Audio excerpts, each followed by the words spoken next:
are we all? I feel like death. This is gonna suck.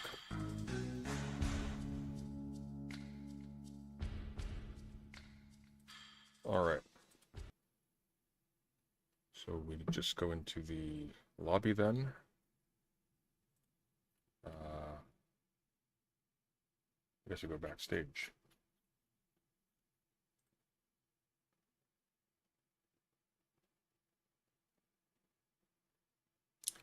We wait.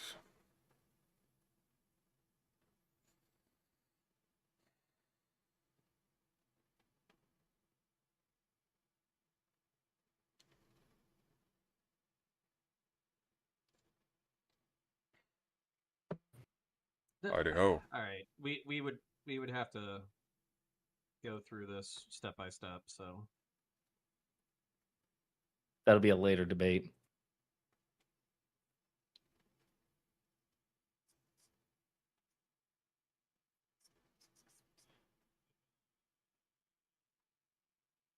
Sunday, you're hot micing. I don't know what's going on. Oh, am I? Oh, that's odd. Yeah, I don't know. Oh, you're hearing a hum. Static. No, that's my air conditioner. Sorry about that. Okay. Have my earphones in. I can't hear it, but you can. Oh, let me DM Pixie. Make sure she's coming. I think the president should actually have his AC on blast just to piss you off, Wick, since your AC is struggling at the moment. I think that'd be like a good low-key troll. Oh, and this thing is beautiful. Like, it's like the... Is it? It's like the Arctic in here. Oh, yeah. Oh, nice. Nice. Describe it. It's like Describe it sensuously. It's like 40 degrees outside. It's like walking into a fridge when you're just out of a pool completely naked. That's what it feels like. Oh, yeah. You hear that, Wick? That does sound good. Wick's over I'm there just like you see the answering sweat chat and beads. stuff and trying to get Pixie here. We'll give her another minute and then we'll just go live. And when she comes, she comes. Wick, are you cool with me flipping this onto my screen in advance, or? Yeah, I don't care. Okay, so this isn't a private call. Okay, just making sure. All right, I'm gonna take some heartburn meds in preparation. Okay. Yeah, this is so let me kind of explain this format I'm trying here. Basically it's going to be people have issues with what Counterpoints has said on Twitter, from Hunter Biden takes, Trump takes, political takes, to his cultural takes. And so I invited people from across the spectrum to come and take him to task. So I will introduce the topic, introduce the format, give everyone here a chance to say who they are, and then we'll just get into it. And yeah, we'll excoriate them, roast them, bring them through the ringer, and see how it goes. Any questions? Is there a safe word just in case he can't handle the abuse? There is no safe. Pineapple. Pineapple. Tangerine. I think this is a winning formula, Wick. I think people are going to be lining up to do this. Just to yell at Connor. Yeah. Okay, Pixie's computer is Connor. passing out. She's in the process of getting it fixed so she can go over. She's going to be late. But in that case, we'll just go live now. We ready? Cool? Sure. Cool.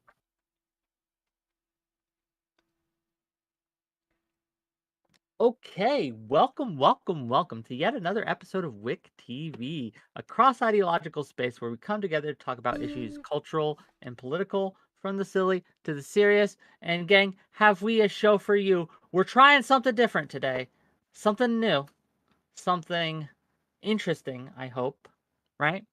Where we invited Counterpoints on, who has graciously accepted to have the people who have been quite upset at him on Twitter and in other spaces and venues to hash it out with him live on air and kind of take him to task for his bad takes. Pixie is on her way. Her computer is quote unquote spazzing out. So once she gets that fixed, we'll have her in. But we will make do with the guests that we have for now. I guess we'll start by just letting everyone introduce themselves, and kind of maybe if you have a problem with Counterpoints takes, just give us your biggest problem with Counterpoints. We'll start with that, and we'll just go around the room. We'll start with President Sunday, and we'll end on Counterpoints. So go ahead, Sunday.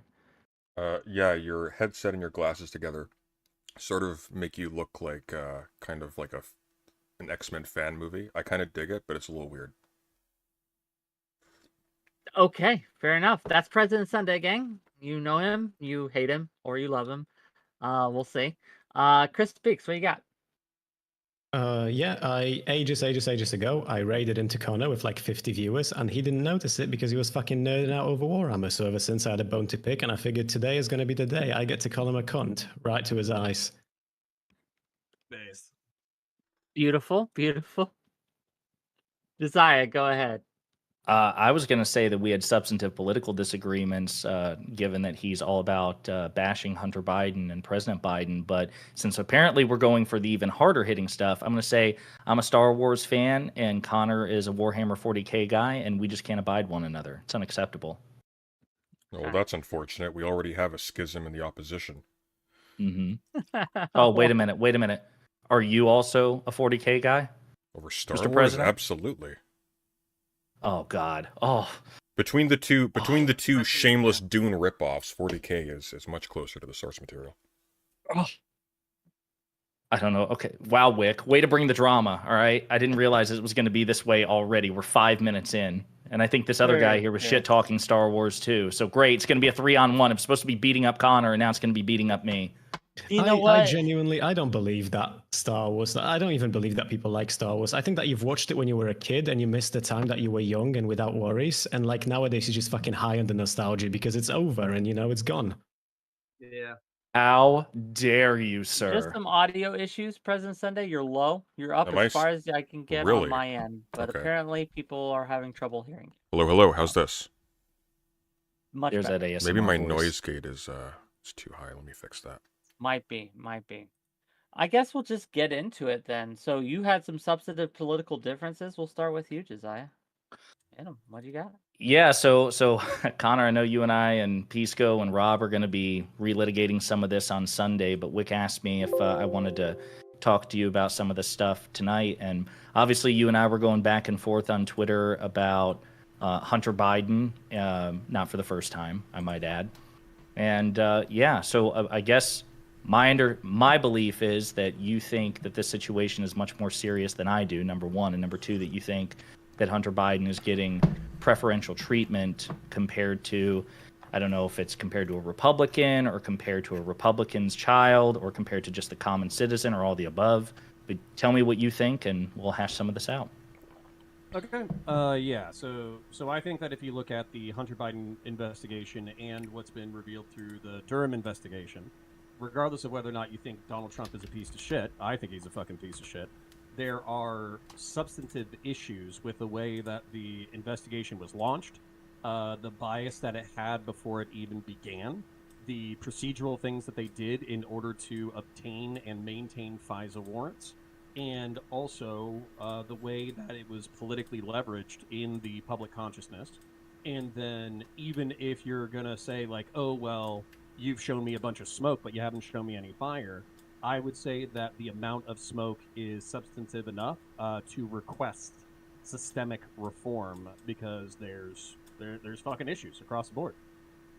Well, I think that those are two radically different issues, right? So the Hunter Biden investigation and the Mueller Crossfire Hurricane Trump Russia thing are two radically different investigations. We can do both. Basically, what I would say is that the way that they're linked. Hang on, Wick. Just very quickly. Counterpoints. You are very low yourself, actually. Okay. Let me go into Discord maybe and fuck with it. You guys like stream for a living, don't you? I don't. But there's like too much shit, right? There's too many programs that need to talk to each other. And I'm a lefty. My audio being garbage is part of the job. No. President Sunday also reads erotica too professionally, so. Wait, you mean to say that you don't? I don't. That's for top tier patrons. Yeah, you're maxed on. I've turned you up on my end as far as you can go, Counter. I don't know why it's quieter than the rest. But... I will just speak loudly if that is okay. You seem more quiet than before, actually. Then stop turning me down on your end. So basically, all right. So hold on. If you want to go for Hunter Biden, we can go for Hunter Biden. Let's break down the issues with Hunter Biden then. It seems like, not only seems like, this is what's already been revealed through the IRS whistleblowers. They conducted an investigation that was allegedly approved by the DOJ. Everybody was sucking President Biden off for keeping out of it, sucking Merrick Garland off for keeping out of it, all that kind of stuff. And what ended up happening was two of the chief investigators recommended felony charges from 2014 through 2019. They had felony charges for every single year, and everybody in the room conceded that they had enough evidence and enough prosecutorial discretion and all that kind of stuff in order to obtain felonies. As a part of the plea bargain, Hunter Biden received a single misdemeanor charge through which he didn't have to spend any jail time. And then not only that, what happened was the Delaware office was publicly praised by Merrick Garland as having the prosecutorial discretion and authority to make decisions on what they were going to push through for Hunter Biden. And then what happened was they all recommended felonies. The guy who's in Delaware pushed it off onto Merrick Garland. Then they tried to backdoor it through Los Angeles. Los Angeles denied the felony charges as well. And then not only that, but basically now that they've let the statute of limitations expire on the felonies for 2014 and 2015. This is like open record. And now LA declined, Delaware declined, and somebody's fucking lying. So this has all happened in the past 48 hours. So, well, before I respond, because there's quite a bit there that I dispute, I contest. Hi, Pixie. Ow. Wait, before you do, can Yeah. you say a few things? Because you're awful low. Me? Oh, me? Pixie, yeah, you're awful low. Three? You're like very low. Can you crank yourself up by like 3 times? Yeah, give me a second. Yeah.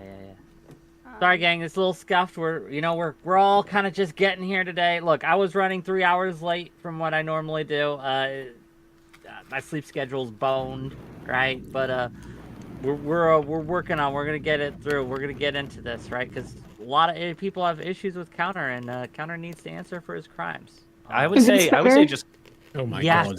Yes. Okay, gay.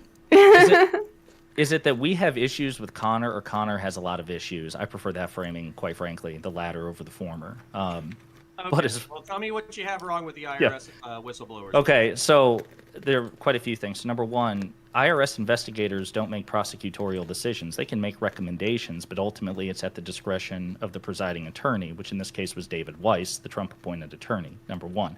So I understand that the IRS investigators are upset that the prosecutor didn't ultimately go with their recommendations, but he was under no obligation to, number one. Number two, the situation as far as jurisdiction. So David Weiss is the USA for Delaware, and some of the charging decisions had to take place in California and in DC, which are also presided over separate U.S. attorneys. So under normal DOJ rules, Weiss would have had to get permission from those U.S. attorneys in order to file those charges there, and they declined to do so. However, according to public testimony from Merrick Garland, the Attorney General, and David Weiss himself in 2 separate letters to Republican members of Congress, he said that if he needed the authority to make those charges, like if they declined to make those charges and he was like, no, then I still want to go ahead and make those charges anyway, he could have requested special attorney status and it would have been granted, and then he could have unilaterally made the charges wherever he wanted. And he ultimately chose not to. Now, if you demand an explanation as to why he let those DC and California charges collapse, fair enough. But this is not proof of a conspiracy. Let me before we get into it, Counter, are you using the right microphone? Yeah. Yes. Turn me up.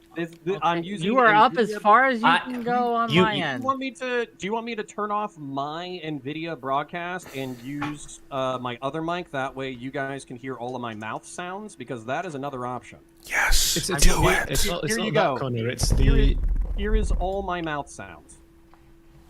it's the fact that when you move closer to your microphone, there's no difference in sound. It's like something else has been picked up. Oh, penis. It's just All right, your hold on. lack of masculinity. You can't project enough. Look, I'm I'm sorry not- to interrupt the thing, but now that Pixie's here, I want to kind of center in on this, because I think that the main accusation that I hear you levying here, Counter, is that the Bidens have gotten a pass from the justice system and they should not have. Do we agree with that? I want to get other people in here. I'm sorry, Josiah, but I want to make it a group thing. President Sunday, do you believe they've gotten a pass?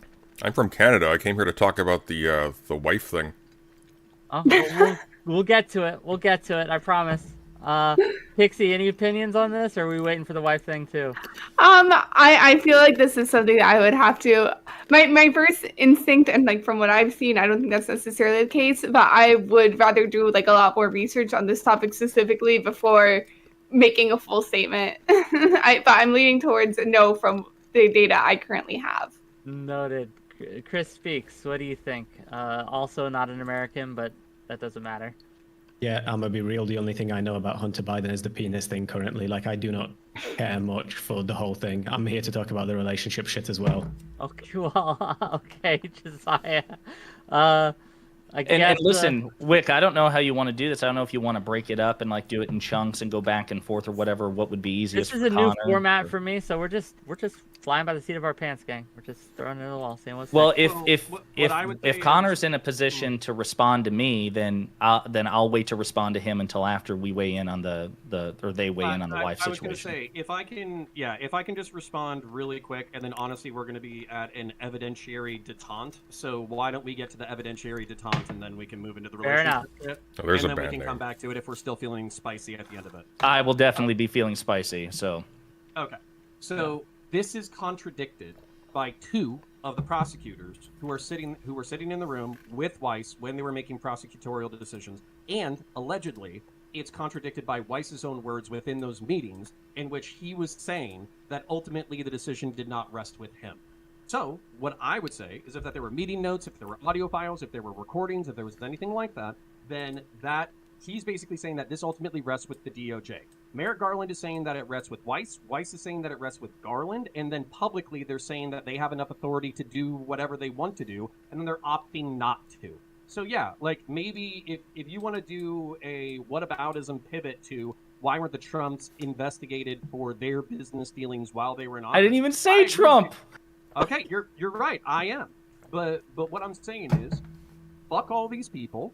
I think they're a bunch of kleptocratic, crony fucking maniacs, and I hope they all get fucked. And on top of that, when I see the DOJ and the prosecutors basically playing footsie with each other in order not to bring felonies to court, that 20-year, 30-year experienced prosecutors and investigators, which, by the way, Weiss isn't the only prosecutor, when the lawyers who are present and the prosecutors are present are saying we have slam dunk felony charges and they are letting the charges expire, that to me is an obvious conflict of interest, and I don't know how anybody fucking familiar with the case could decline. What prosecutors have said that? See, that's where I'm confused. The two whistleblowers were in the room. Why don't you care about the two whistleblowers who were in the room? The two whistleblowers were not prosecutors; they were investigators. Where are the prosecutors? Where did other attorneys who were not investigators, other attorneys, say that Weiss let the charges go, that they had slam dunk convictions, and he just let it elapse?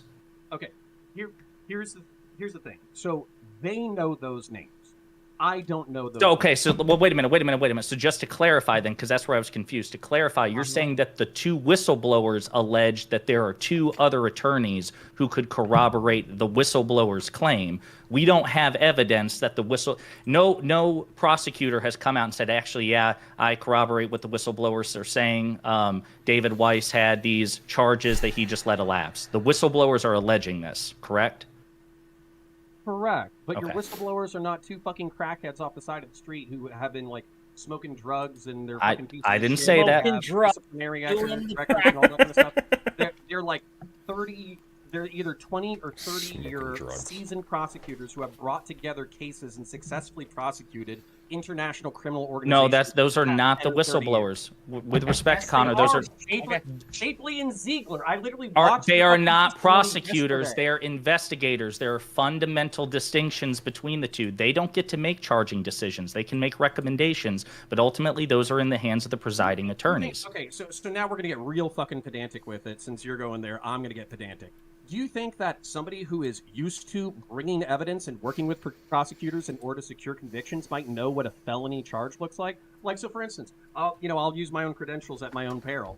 I used to work as a law enforcement officer. I saw somebody who got beat the fuck up. Do you think I have sufficient knowledge as a law enforcement officer to know that battery charges would be warranted in that situation? I think that you have an informed opinion. I would say that the prosecutors have more of an informed opinion than you. Okay, so if I see a man if I see a woman who is beat the fuck up, she's covered in bruises, she has like nickel-sized bruises all over her fucking head, and then the prosecutors bring a felony conviction case against her ex-boyfriend or husband or whatever, and they successfully prosecute that conviction and obtain the conviction, and that person goes away for jail, and then the exact same scenario happens, but it happens to be the son of the mayor who committed the same crime, and then they fail to charge the son of the mayor. Do you think that it would be reasonable to assume that there was a conflict of interest or preferential treatment between these two things, and that I'm not just like a fucking fish with an IQ of 5 who can't tell the difference between these if you had two identical situations and the only material difference is that the suspect in one was politically connected, then yes, I would think that that's a reasonable assumption. I don't think that this is what the whistleblowers are saying. I don't think, number one, I don't think that that applies here. Number two, again, because investigators aren't the one to make the case in court. They don't have, number one, the legal expertise, and number two, they don't have the legal burden to prosecute the case successfully, to deal with defense attorneys. Now, it's 100% true. Connor, with all due respect, a cop and a lawyer are not on par in their legal knowledge. They're not even close. You know. What happened? So what happened to you guys getting to that point? Connor even spoke French for some fucking reason. I thought you were gonna get to like that big disagreement and then. That's true. That's true. Sorry, you're right. I pushed back, and I shouldn't have. I should have let Connor have the last word until we go back to it later. Okay, we'll get to it. I promise you. I promise you we'll get to it. Yeah. I just see my other three guests here sitting like twiddling their thumbs. Oh, I'm doing fine. And I want to make sure that they get in because look, originally Pixie, it was going to be Pixie and Kelly Jean, but Kelly Jean got busy. She couldn't make it, and so I had to fill Kelly Jean's shoes, and it takes 3 of you motherfuckers to do so. Pixie, you had some problems with Connor's take. Connor, I guess we'll start with this. Do you remember the tweet you made that made everyone so angry? Yeah, as a matter of fact, I'll read it. Can you? Please? Yeah, if I can. Give me 1 second. I'll pull it up. Give me 30 seconds. I understand that people don't like dead air, but no, it's fine, right? Like, I saw this. All right. So I married Mrs. Points partially because she has a good relationship with her father. She is a good woman, a great wife and mother, and cartoon trad con accounts should focus more on themselves and their communities over Jew posting. And that was in reference to Iron Age Irony Bro saying, I don't know who this is, but I'm getting sex with many men I barely know vibes, in reference to a photograph of my wife. What was your problem with that, gang? Like, why was this controversial? I think it was more like the surrounding discourse of it that was interesting, and like reading like other people's like comments and opinions. I think partially is a very strong word. I think it's definitely something okay that if it adds attraction, like obviously if you believe that a person's family treats them well, you would hopefully want them to treat their family well, right? I don't think that's controversial in and of itself. I do think the idea that like, oh, that being like one of the biggest, if not biggest, like contributor to marrying someone, I do think that's a little bit strange because there's a lot of reasons why a person might not have a good relationship with their family. And most of the time, a person doesn't really choose to have a bad relationship with their family. It's like an unfortunate consequence of who their parents are, how the family structure is. Like if you ask a regular person, like, do you want a good relationship with your family? Most of them are going to say yes for good reason. So I just think it's weird. I'm not saying Counter was exactly saying this. I was just seeing like comments around this discourse or whatever that was basically Do you think like. That's true though? Do we think it's true that most people don't choose to have a bad relationship with I am incredulous. And my primary issue is I don't think Connor even really believes this on any level of scrutiny. I don't think Connor would say in public that if his wife had a bad relationship with her father, if he discovered that this would in any way determine whether or not he would have pursued a relationship with her. I think it would depend on, first of all, the nature of it. If she had a bad relationship with her family because she was abusive towards them or because she was engaged in something irresponsible or destructive, nobody would have any problem with that whatsoever. It's the blanket statement, quote-unquote, daddy issues signals bad marriage material that strikes people as very off-color, you know? That's the only issue I have. I don't think for 1 second that he actually, that's actually a metric that he employed. Like, think about it for 5 seconds. How would that actually go down? You hit it off with this person, you have a good rapport, suddenly you go to a family get together, she argues with the dad, then all of a sudden you're just like, whoa, I think we just need to be friends, like, please.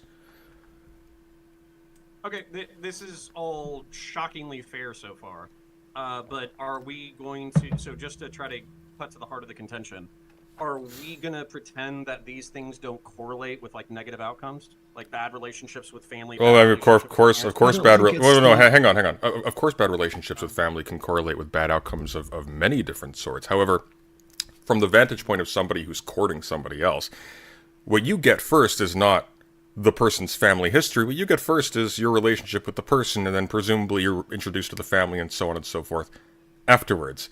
And so, what people are taking issue with is sort of the post hoc characterizing of people as having daddy issues or whatever, as simultaneously like giving special privilege to some relationships or treating some people as in some way intrinsically inferior. That's what people take issue with. I don't think for one second that being pleased with the fact that your spouse has a good relationship with their family is a bad thing. That obviously comes with numerous benefits. That's uncontroversial. Yeah, so I think the word that we could get hung up on if we're trying to make this contentious is intrinsically. So I think that the main thing is, I could go through my family history if y'all wanted, but just to cut to the heart of it, intrinsically no. I'm sure there's plenty of women who grew up without a father, or they had an emotionally absent father, or they had somebody who left halfway through, or they died. Or picture and this. they had- Picture this, if you will. Father they get along with. Later on in life, she develops her own personality and values and so on and so forth. Father maybe has some political issues. I used to have fights with my dad. He had a brief spat where he was watching Fox News all the time. Had a really unhealthy attitude towards Muslims in Iran and stuff like that. We argued about that. That affected our relationship. That didn't signal a developmental failure on my part or something about me that made me inferior as a partner to somebody else later on. This was just an incident of two people in the world with different experiences coming at a crossroads over time. Like that stuff like that can happen, and relationships can break apart entirely because of that, right? Okay, but Not that contradicts what you were saying, just as an additional. I was about to say I'm probably going to get another concession here because basically I think you would agree then how you approach those conflicts though is material to like the character of a human being. So for instance, if you have like a Well, to dog two that human you beings, still- right? Because that's an interaction Well, between Well, two. you got Sunday, okay. Sunday, I respect you. I respect that you and I have not been nice to each other on Twitter, and I appreciate the charitability that you've entered this conversation with. So I was expecting something a little bit more meany. So I'm going to try to follow that spirit, but I would like the opportunity to respond. Basically, like the character is not insofar as like the uncontrollable circumstances, right? I think we all understand that you can only rise to a certain level of potential based off of the variables that are set against you. I'm not blaming someone for being born to a shitty family. What I would say though, how you approach those relationships is material. So if you say, hey, I need like rational emotional boundaries with my abusive parent, that of course is going to be way better than somebody who maintains an abusive relationship with a parent, but then allows that to toxically fester in the rest of their life. So, I don't know what we're fighting about. I guess. Well, here's if I can just jump very in very real quickly, quick so we very can quickly, and then it'll just- be quiet for a long time. Just a quick reply. Concisely, please. We do have other people here. Yeah, of course. Fair enough, but as I scrambled to reclaim the point I was making before I was thrown off, fuck, as you were. Okay, Chris, go.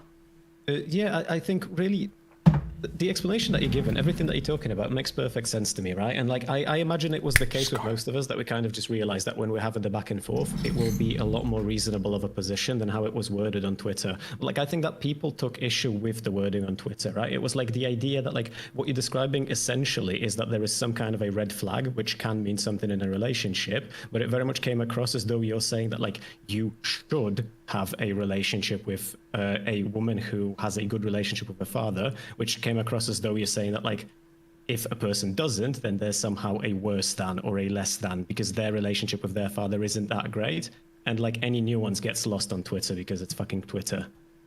So if I could just, I know this is going to maybe derail us or whatever, but I would like to kind of say, through no moral fault of the person of their own, there are obviously correlated behaviors that nobody has contested so far, but I want to say that these are real behaviors. So, for instance, like fatherless homes are, I just brought this up so we could maybe address them. They're 4 times more likely to be at risk of poverty.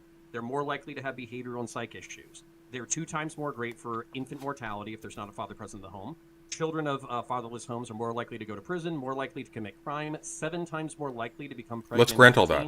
More likely. No, you're right. Let's lay an endless number of bad things. But just very quickly. No, but there's a crucial point.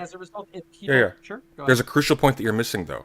And that's that the order in which, as a person in the dating pool, you are exposed to these facts, the fact of the person having issues with their parents is going to be at the back end. That's something you discover over time. Those social issues that cause them to have, that maybe stem from issues with their parents, you're going to be exposed to those first. Sunday, right? The question is, and Pixie, I'll see, and I'm curious what you have to say here. But the question in my mind, I guess, and why I thought this might be an interesting topic, is why can't it be a deal breaker? That just you discover this later on in the relationship, you have a good relationship, it's fine. There's no reason why it can't be a deal breaker. Of course it can. And then you find out that they are from a very bad home. I understand that it's through no moral fault of their own. No, but that does make them less desirable. Yeah. It just makes you less desirable. Well, to a person, you can't dictate what a person finds desirable. The question is whether or not the question is whether or not that criteria. The question is whether or not that criteria is considered honorable, I guess you could say. There are things people read that are unflattering about the attitude of the person to other human beings in prioritizing, for example, trivial facts about their background, irrespective of how the person actually presents themselves and how they act as an individual. Pixie, I'm throwing it to you. I want to go next if that's okay. After Pixie, I mean. Yeah. Okay, so basically what I find weird about this is that, hey, yeah, you know what, there are like behavioral issues that can be linked towards having a, bad or abusive situation at home. However, I find it weird to judge it on the basis of just having a bad home instead of the basis of like exhibiting those issues, right? So I think it's because not only are there like a bunch of people who go through those situations and don't necessarily have those like behavioral issues, I think you're kind of judging it on a factor that cannot be controlled at all, right? So it's like basically saying, I'm assuming because you have a bad home that all these other things follow. And I don't think that's necessarily fair or 100% true. Now, is there a higher likelihood that it's true than not? Sure, for a lot of cases.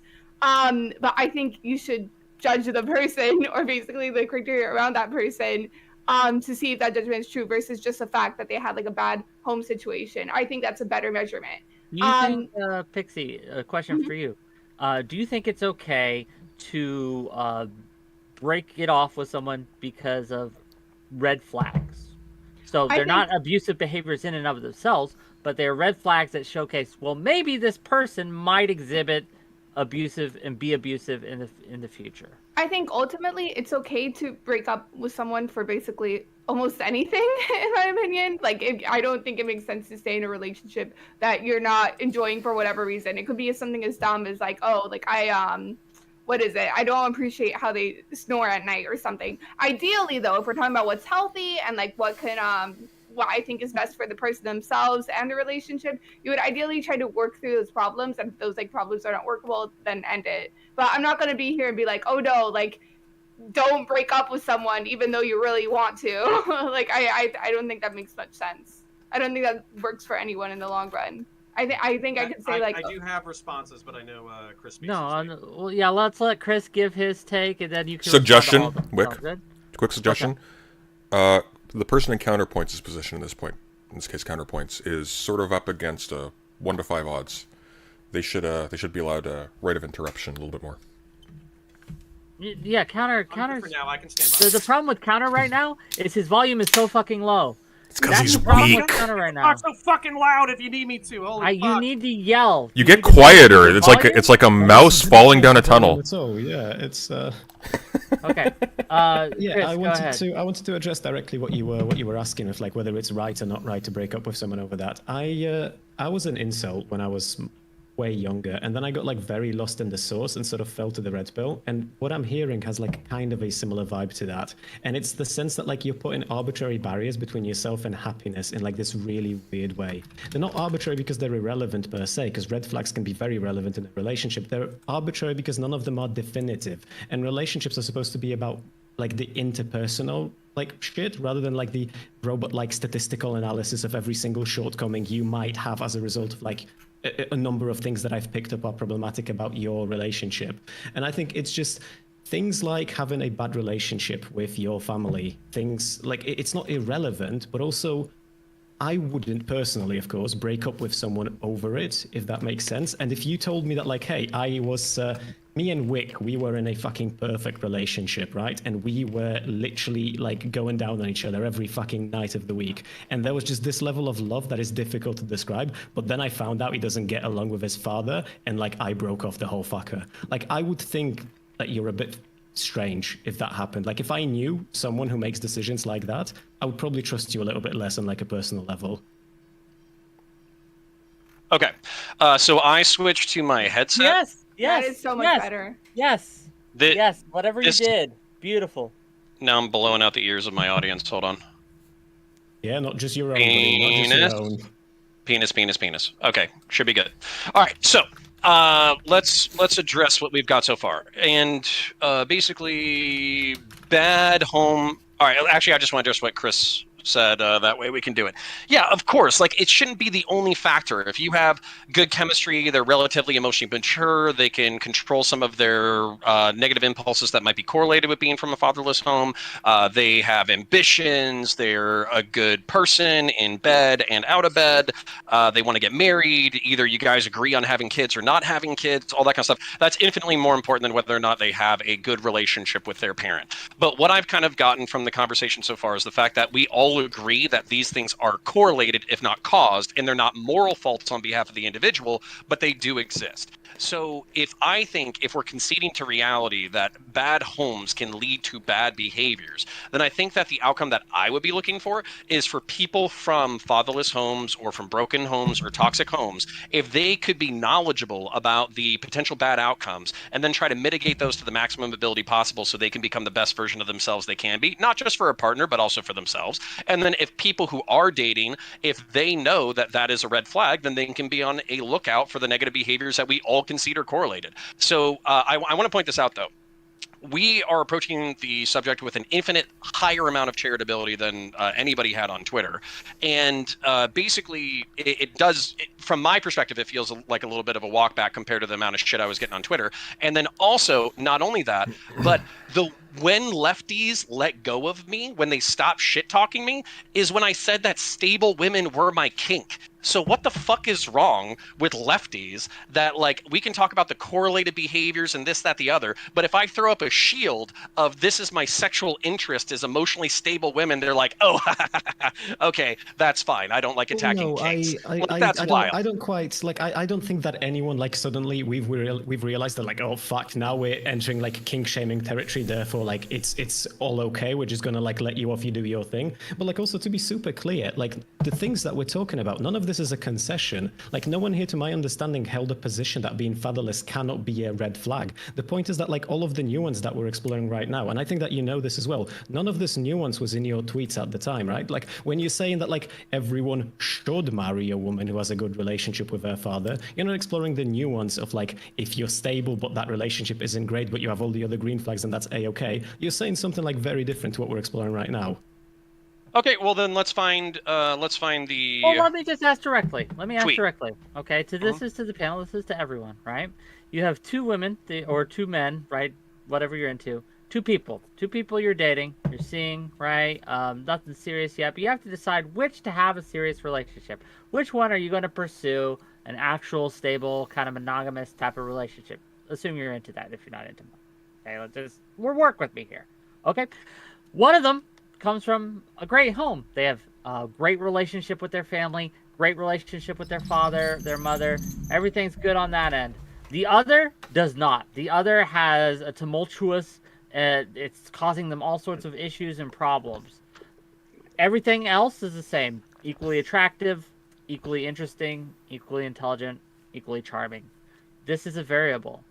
Okay. Obviously, you're going to go with the one that's not from the broken Well, I home. think there's a creeping problem in your thought experiment here. You're kind of doing a veil of ignorance thing.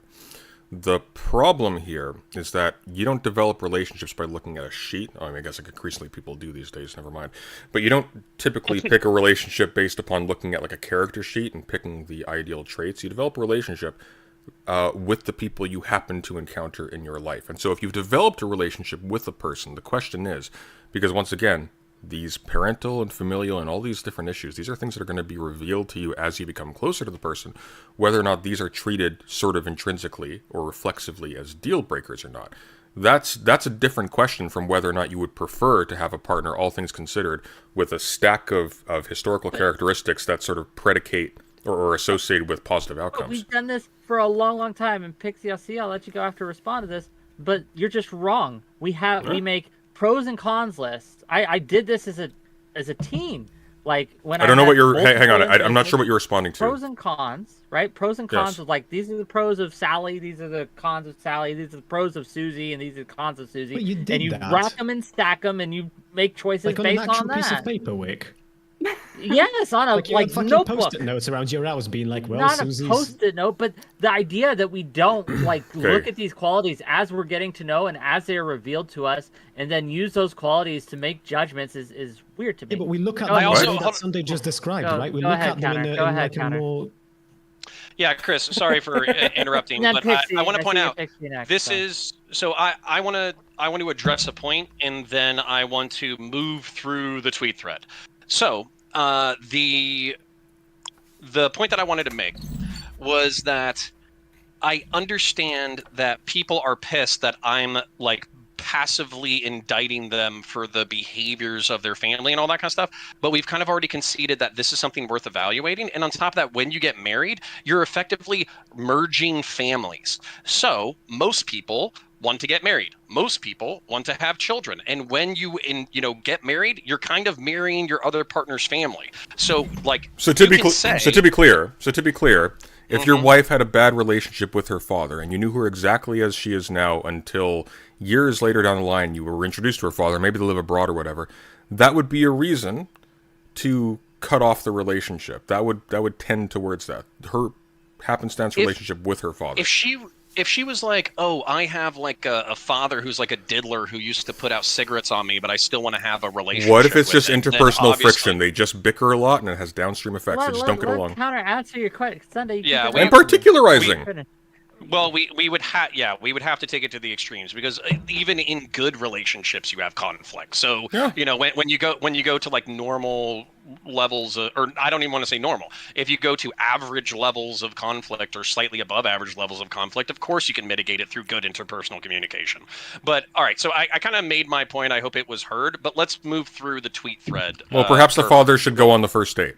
And Pixie's in the Listen. chamber. After we go through the tweet thread, Pixie's Uh-huh. in the chamber. Pixie's next up on to bat. So go Okay. through the tweet thread, then So- Pixie, right after. Well, and you're joking, Sunday, and so were people in your tweet thread. But basically, like having a father involved in like a teenager or young adult's life is actually something that's a measure for promiscuity and risk of pregnancy and risk of taking risky behavior. So that's the thing. It's like the statistics all bear this out. So you can say like, oh, I met somebody who has daddy issues, but they were able. No. to conquer them, and We're as a talking result, they're about good. we're talking about the epistemic. We're talking about the epistemic limitations of the person selecting partners on the basis of daddy issues, right? Okay, well, I'm a Marine, so you're gonna have to use smaller words. But anyways, Okay, so you don't know about their daddy issues until you know the person. I don't know about you, but on a first date, I don't typically go, and this was the fight I had with my Aunt Ruth back in. Yeah, but you can say, what's your Don't have an family like? Yeah, of course. But if they say like, Okay. but if they say, for example, well, I left my family's religion or whatever, and they don't accept me as a result of this, so we don't have like a great connection anymore. That would stand as, for example, a pretty categorical breakdown of a relationship with one's parents. Would you consider that like An evaluative criteria? Absolutely. No. But when you look Of at that situation- of course you would. But my question is, would you actually decline a relationship with that person on that basis? Would that tip the scale? Like, would you actually calculate to yourself, oh, this person doesn't have the warm fuzzies when they're in a room with daddy. I don't want to be in a room with daddy either. You Okay, know? so let me use 2 examples without interruption. So, one, if they were from an Orthodox Muslim family that was basically saying if you date a kafir, we're going to hit you with rocks, obviously not. I'm going to use that as a negative, and I might actually see that as a benefit thing that they had the moral fortitude to cut out on their own against their family. However, if they're fucking Presbyterians who want them to go to church on Christmas and Easter twice a year and they want them to wear nice clothing while they do it, and instead this person is showing up to church in fucking goth clothing and screaming fucking hail Satan, then of course I'm But I gonna mean, judge you'd that person. probably It you'd depends probably on you'd probably why. notice that before you knew Dixie, about them going to Dixie, go church, ahead. though, right? No, yeah, but My examples are apt. Okay, no, that was exactly the thing that I wanted to bring up earlier with the idea that like stable equals good or whatever. No, there's clear situations where it's actually like a bad indicator if a person has a stable relationship with their family, if their family's like fucking insane or abusive, for example. And there's indicators where like, hey, you know, like putting up your boundaries, saying, hey, this isn't acceptable, might lead to like a bad relationship with them, but is a good moral indication of their character, which goes back to the fact that like, hey, you know what, maybe there's better criteria to judge a person on, which is their interactions like in general, not just like, oh, the fact that they have a bad family situation, more like, okay, why do they interact with the family the way they do, versus in the fact that they just have a bad family situation. Sure. To be So fair, I though, would. if I can just, because I could be wrong on this, and I don't want to dogpile Connor here either. Yeah, you but, do. like, That's the whole. Wait, That's the whole why format. not? Hold on, This stop. is the That is the sweetest format. dogpile. Wait, This just- is the sweetest dogpile Wait, I've ever look, had. This is like a bunch it's of not about- puppies okay, fucking yeah, you nesting guys in are a basket disappointing together. me. I wanted You claws. I wanted clarify. red, I'm tearing. curious about something because, like, what Yeah. Pixie just described, I would wager that Connor would say that that isn't a stable like family situation. Like, if Connor meets a person who like is tethered to her parents, but her parents are like fucked up psychos, I don't think Connor would consider that a stable relationship, right? Like, I'm pretty sure it would be like the qualifier would be both for the person to be stable and for like the parents to have a reasonable relationship. Let's just say, am I correct yeah, on this? Or Yeah, no, not only are you right, we have an example. Grace Thorpe. She's, in a relatively attractive gal with a relationship with her father that seems pretty strong, but that relationship seems toxic as fuck. And as a result, it would actually be a red flag that she was tethered to Okay, toxic so here's- people rather than a green Yes. flag. This is the crux of the matter, though, and this is why people are actually upset. You're trying to do two things that are contradictory with each other. You're trying to have this reasonable take where, yeah, of course it's perfectly reasonable for somebody to take somebody's like intimate relationships into consideration when you're choosing who to spend your life with. But on the other hand, you're trying to leverage women with daddy issues are damaged goods in order to appeal to the red pill crowd. That's what people are offended by. That's disingenuous. Okay, well then let's address the disingenuous, and then I'll just cop to the negative thing I did.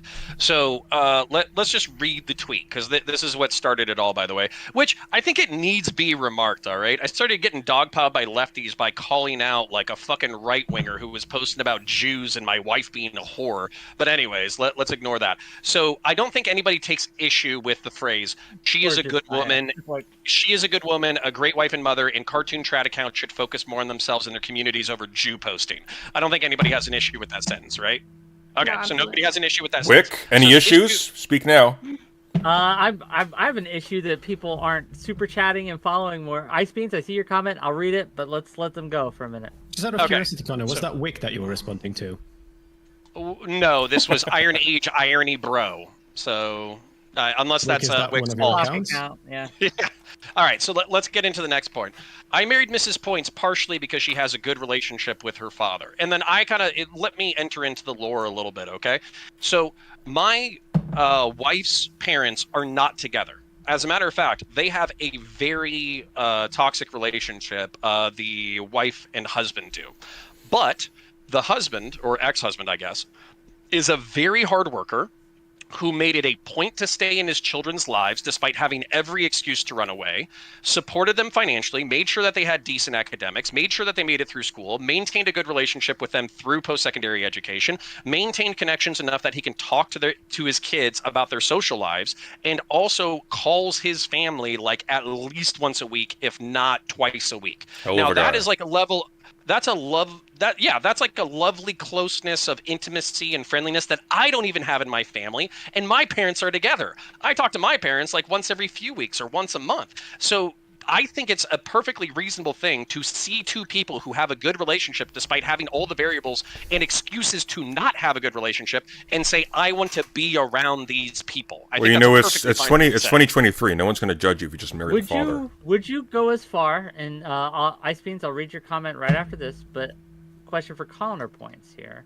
Would you go as far as to say, as you did in your tweet, that not only you can understand why people would want this, but you think it would be better for society if more people sought this out and used this as a criteria?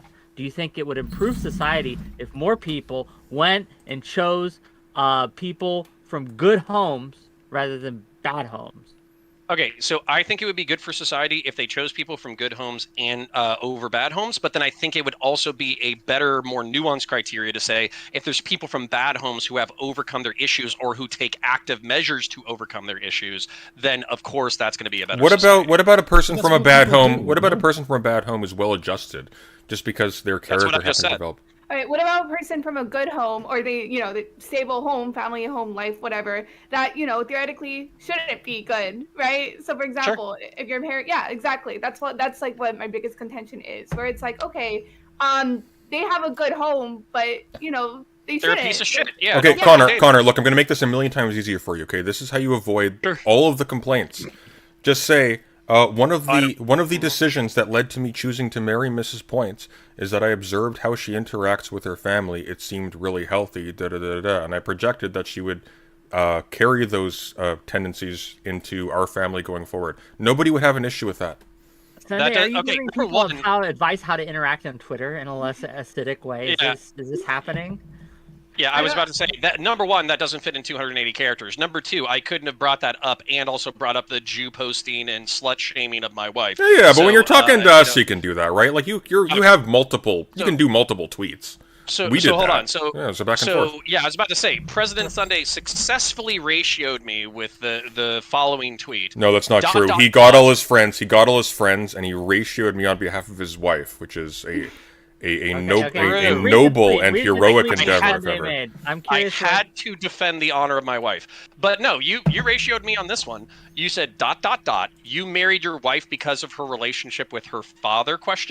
That's 346 likes to 270 of my likes. So that means that a lot of people Yeah, you got really didn't wrecked. like what I had to say.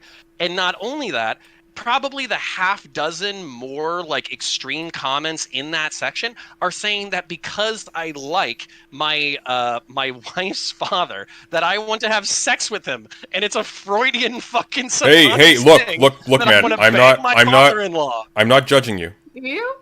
We're lefties. We have to accept you. It feels very judgmental. Like if I wanted to have homosexual Okay, sex, to be with clear, my father okay. or my wife's father, that's Connor. between me and my own Okay, subconscious. What's wrong with y'all? Connor. To be clear, nobody thinks you want to have sex with your wife's father. What they're saying is that the logic do carried now. forward implies something uncomfortably adjacent to a sentence looking like that. You see what I'm saying? I don't. don't. But Ice Beans, let me read this Yeah. Ice Beans comment before she kills me. I liked your analogy with TV, but the difference between Sally Goodhome and Susan Badhome is that Susan may have a history of problematic behavior patterns derived from her interactions from her family, and even if she does not do them with you, she's going to have to actively fight those patterns throughout your marriage and family life, and that would be the reason you'd vote Goodhome. True.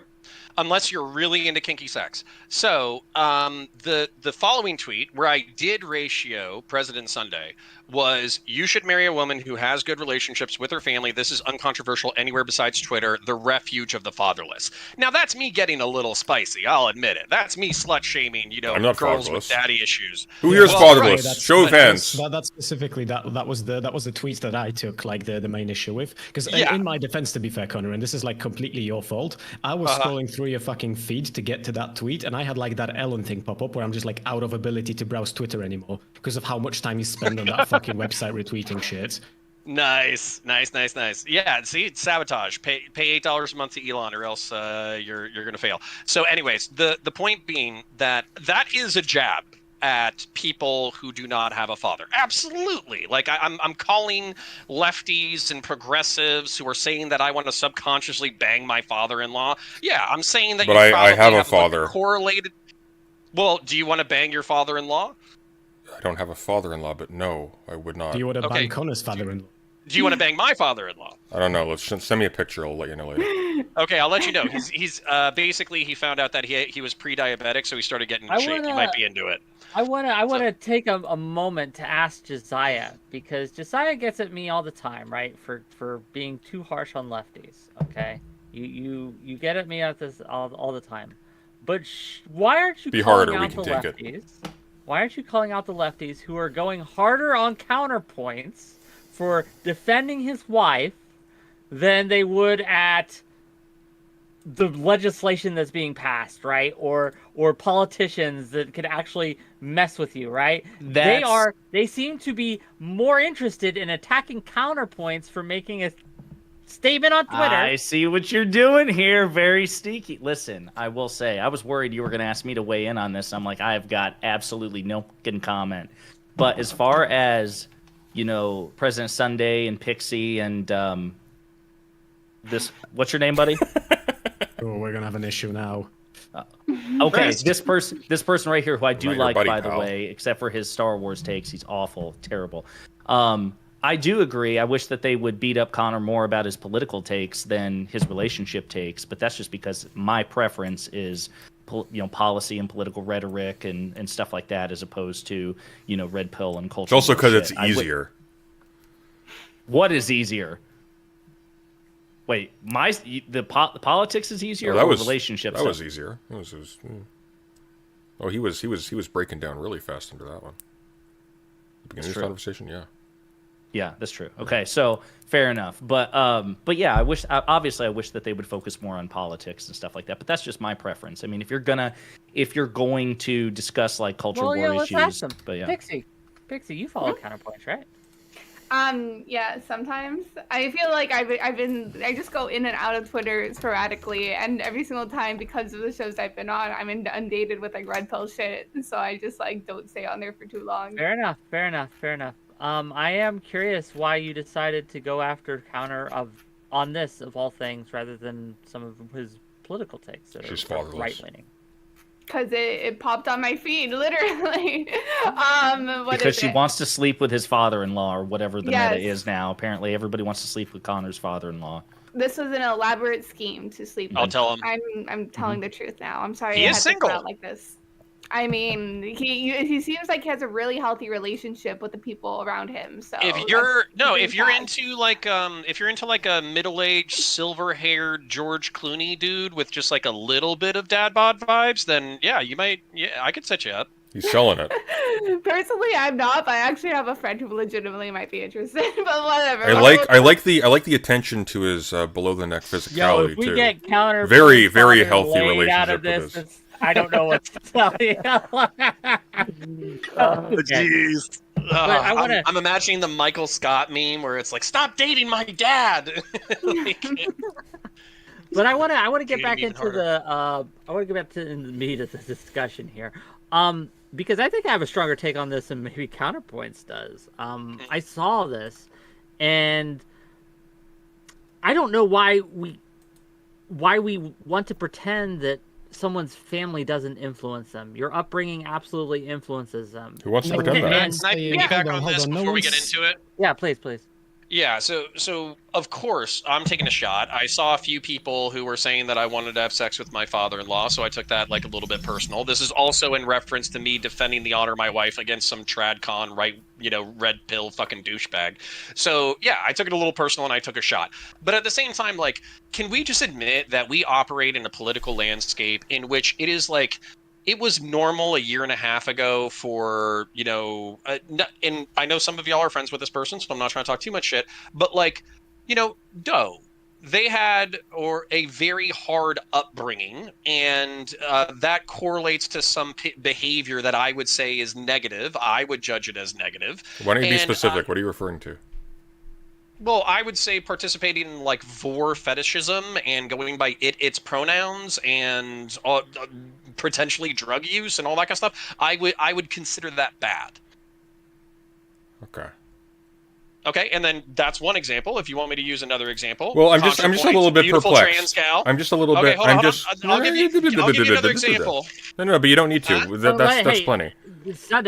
Sunday, you said, why don't we let Counterpoints interrupt more? And Well, I then didn't say I would. I didn't say that would mean I'd interrupt Yeah, less. you This is bitch. blood sports, my Yeah. dude. Counterpoints. So go hold ahead. on. Yeah. So okay, no, but if you want to go with some other examples of negative behavior, I would say that Counterpoints obviously struggled with addiction issues. We have a whole host of people Look. in this space I get who are ya. struggling with drug issues. Okay, addiction issues, look, familial issues, look. relationship issues. Connor, Uh-huh. stop digging the hole. It's okay. You're talking to people. Digging the hole. Digging the hole. You're talking to lefties. So one of the things that sort of colors most lefties these days is that we pay a lot of attention to the historic, ergo, the effects of familial conditions on development and stuff like that. If you're trying to argue that we have some kind of aversion to saying that familial problems cause personal problems later on, I mean, obviously not. That's sort of the premise of a lot of what we do. Yeah, and the objection to what you're saying is that in the abstract, you're basically treating people who come out of those conditions as inherently inferior, just on the basis of trivial facts of their background that may indeed doing a lot of work. Well, it is though, but You could use the potentially. But not just potentially though, because when you're talking about these people as a category, you're not saying that these people have the potential to be bad or toxic or underdeveloped people or whatever, because that's also true of people who come from healthy households. But Sunday, I think you would agree with me, right? That in certain contexts, some people are just inherently inferior based on no fault of their own. Well, of perhaps, course, but I they're work just with you, inherently Wick. This is inferior. well known to me. I understand. Let me give you an example. To me, when it comes to relationships, men are inherently inferior. No fault of their own. Nothing they can do to change that. They were born that way. It's okay. That's the gayest thing you said all night. Let's put the full stop there. Let's say that like you've tweeted that out. Like, yeah, in your opinion, men are inferior when it comes to relationships. You should like, tweet it. With me. You have to. Yes, You with have me. to. Yeah, of course, but you have to. Well, it's not with you anymore. If you decide to tweet it, then you're kind of putting it out No, there. So, that's like, what I would tweet. it's I would say at that when it point. comes to me choosing a romantic partner, men are just out the gate. They're inherently inferior. I'm not going to choose them. No, you should say men are inherently inferior in relationships and tweet that out now. If you pay me enough, I will. Well, but you said it. So on you're public, saying there's a that's where your chance. mouth is. Just do it. And does Okay. Connor's father-in-law count? Is he one of those? I'll introduce to you. You can find out. So hold up, but Well, I mean, hang on, wait. You say he's like really deeply intertwined in your life. Couldn't you just give him a call now?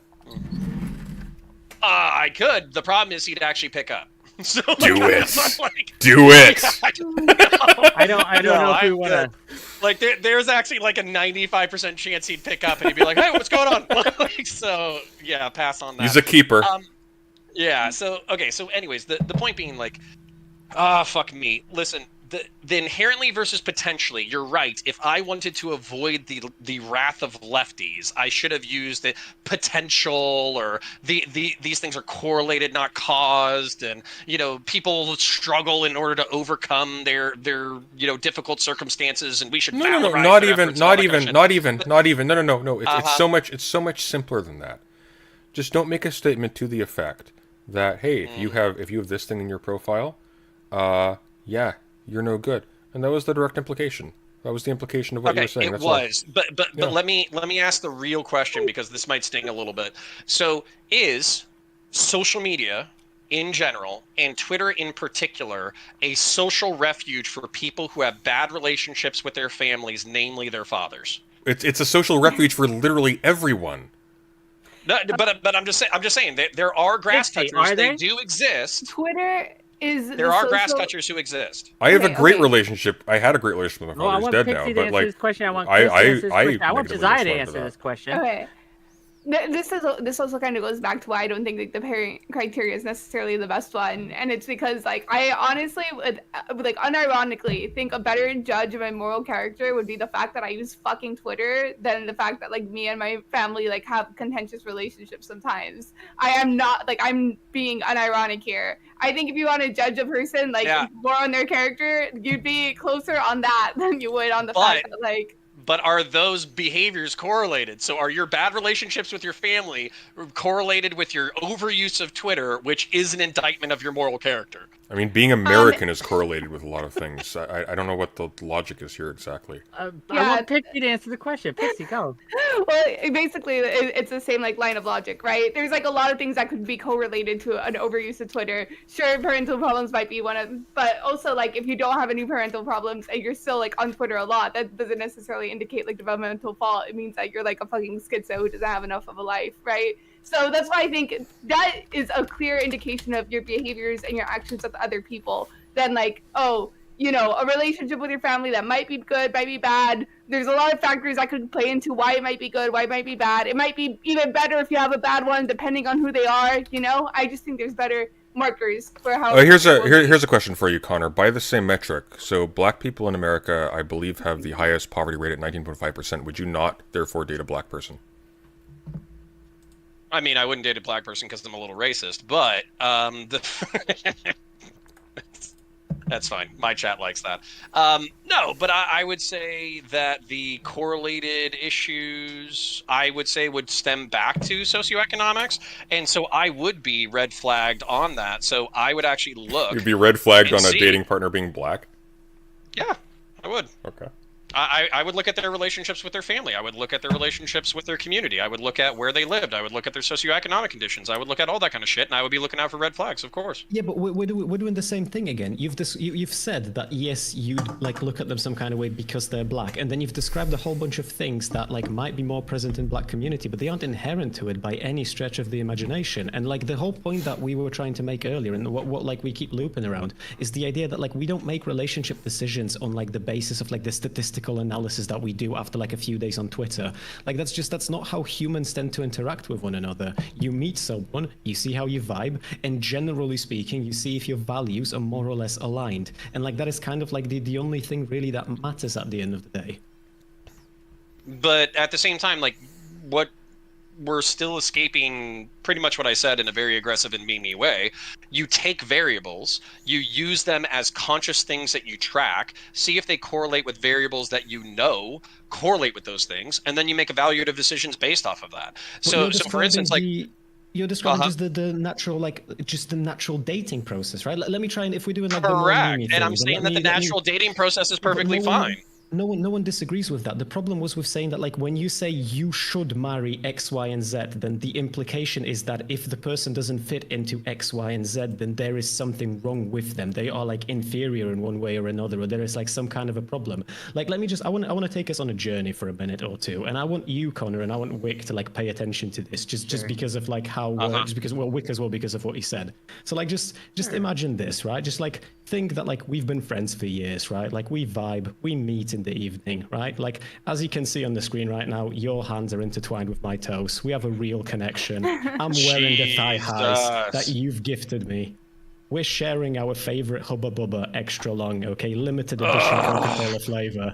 And I tell you, look, Connor, I can only get so erect. Come on. I'm gonna put the question, right? Me and Sandaya are getting to a point where I want to marry them up. We have excellent relationship. I love them lots. I'm worried, however, that the relationship with their father is very bad. And that is all the information that you're given currently, right? Like we're still connected on this very, very personal level. Would this be a deal breaker or would it not be a deal breaker? Okay, this would be a deal breaker for me because our toes are fucking intertwined and you're wearing fucking thigh No, highs. not toes. His hands. No, those look like toes to me. Yeah. No, those look like toes, and that looks more intimate than I want it to be. And then not only that, you have demon horns. So already you have like several red flags for me that like I think that I should be dating Zendaya. I will answer the question honestly. I will answer the question honestly for you, sir. I won't meme. Yeah, that's what I'm saying. Zendaya's the singer, and like my Sunday is more into like political theory. But Chris, You have excellent taste. I think that you would agree that depending on this relationship that I find out, right, after I've dated this person for a while, I'm already in love, right, I'm already getting serious, etc. There are conditions there are things I can find out about them that would be deal breakers, and one of them could be, depending on the severity, the relationship with their family. So if, right, we've been together 2 years, we're thinking about getting married next month, right? And We're holding hands, watching TV, and suddenly, out of the blue, this man I've never seen before bursts into my door, starts yelling and screaming about how I finally found you. Why are you and all this crazy talk, right, and things like that. And later, I found out after we called the cops to get him out of there. Oh, that's my dad. Yeah, he'll do that sometimes. He's kind of crazy. He just comes in. I hate it, and I wish he'd stop. I think it's okay for me to reevaluate. Do I want to deal with this for the rest of my fucking life? Okay, see, but this is where I feel like I feel incredibly strongly on this. I feel like genuinely, if you've been with someone for 2 years and you feel like this type of a toes intertwined with hands type of connection that we're having right now, and like you've just found out that their father went fucking ballistic on your front door, and they've just told you they wish this wouldn't happen, but they don't know how to deal with it, and your first instinct is like, well, maybe I should reevaluate like my place in this relationship, then you haven't grown up enough to be in these kinds of relationships. It won't be my first reaction, but it will be a reaction, and to act and to say that this would not have an effect on your decision-making process is just alien to me. The point, Obviously, is that the claim isn't that it wouldn't have an effect. The claim Yes, was, which- at least my and if it- particular if it issue has an with effect- Counterpoints tweet was to if do it with has the an you effect- should. If it has an effect, right, then we have to recognize that there is, for individuals, a right answer and a wrong answer, okay? And for some individuals, and in fact, I would say for most individuals, especially if you're going to have kids and things like that, it might be best not to deal with that. It would put your family at risk. Chris, I want to address issue you here is- directly. Yeah, Go ahead, I'll just clarify to Wick real quick, and then I'll shut up just so like we can have a back and forth. The thing is though, Wick, like we're here to gangbang Connor over a tweet, and the nuance that you're exploring right now was not in that tweet. So like the reason why I posed the question in the way I did is because I'm telling you that you have the limited information that I've given you. So like, would you say that you should not date that person? As in, is this a deal breaker? Well, this the is all answer that is you know so context. far. Answer would be it would depend Yeah, on but the that's context. the criticism that everyone's levying at Counterpoints. That's like literally Yeah, it. The answer Chris, is context. Chris, Yeah. let me Yeah, sorry, go let ahead. me address to you directly because I think I can just admit to something, Toast on the table or concede it, toast off the table? and then What are also we- say I still hold my perspectives.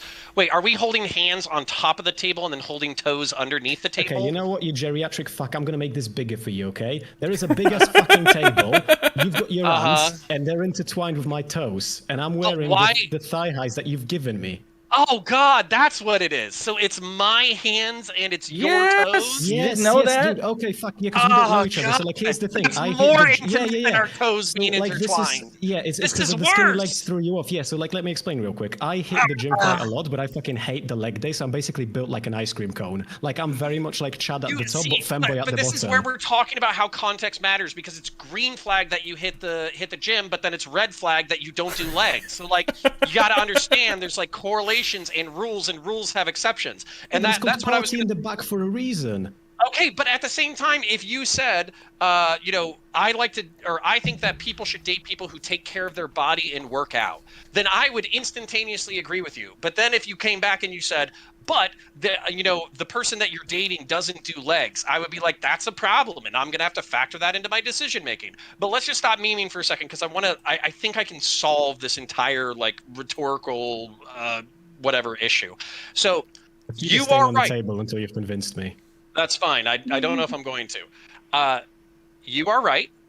I made a statement trying to dunk on a random person by using correlative criteria in order to call my wife an honorable woman through invoking the honor of her father. You're right. It's misogynistic, it's patriarchal, it's cis heteronormative, it's based in white Christian normie values. I did that. People said as a result, I wanted to have sex with my father-in-law.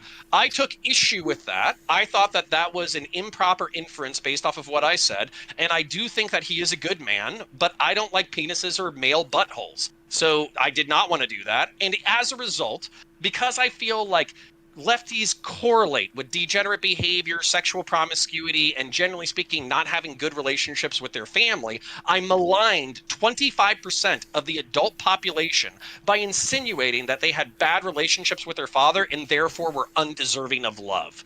You caught me. I was being mean on the internet. Yeah, but I'm gonna be real. As soon as you've said that, like, I'm right. Like this is all I cared about. Like it's a fucking victory. It's a dub. We got him, boys.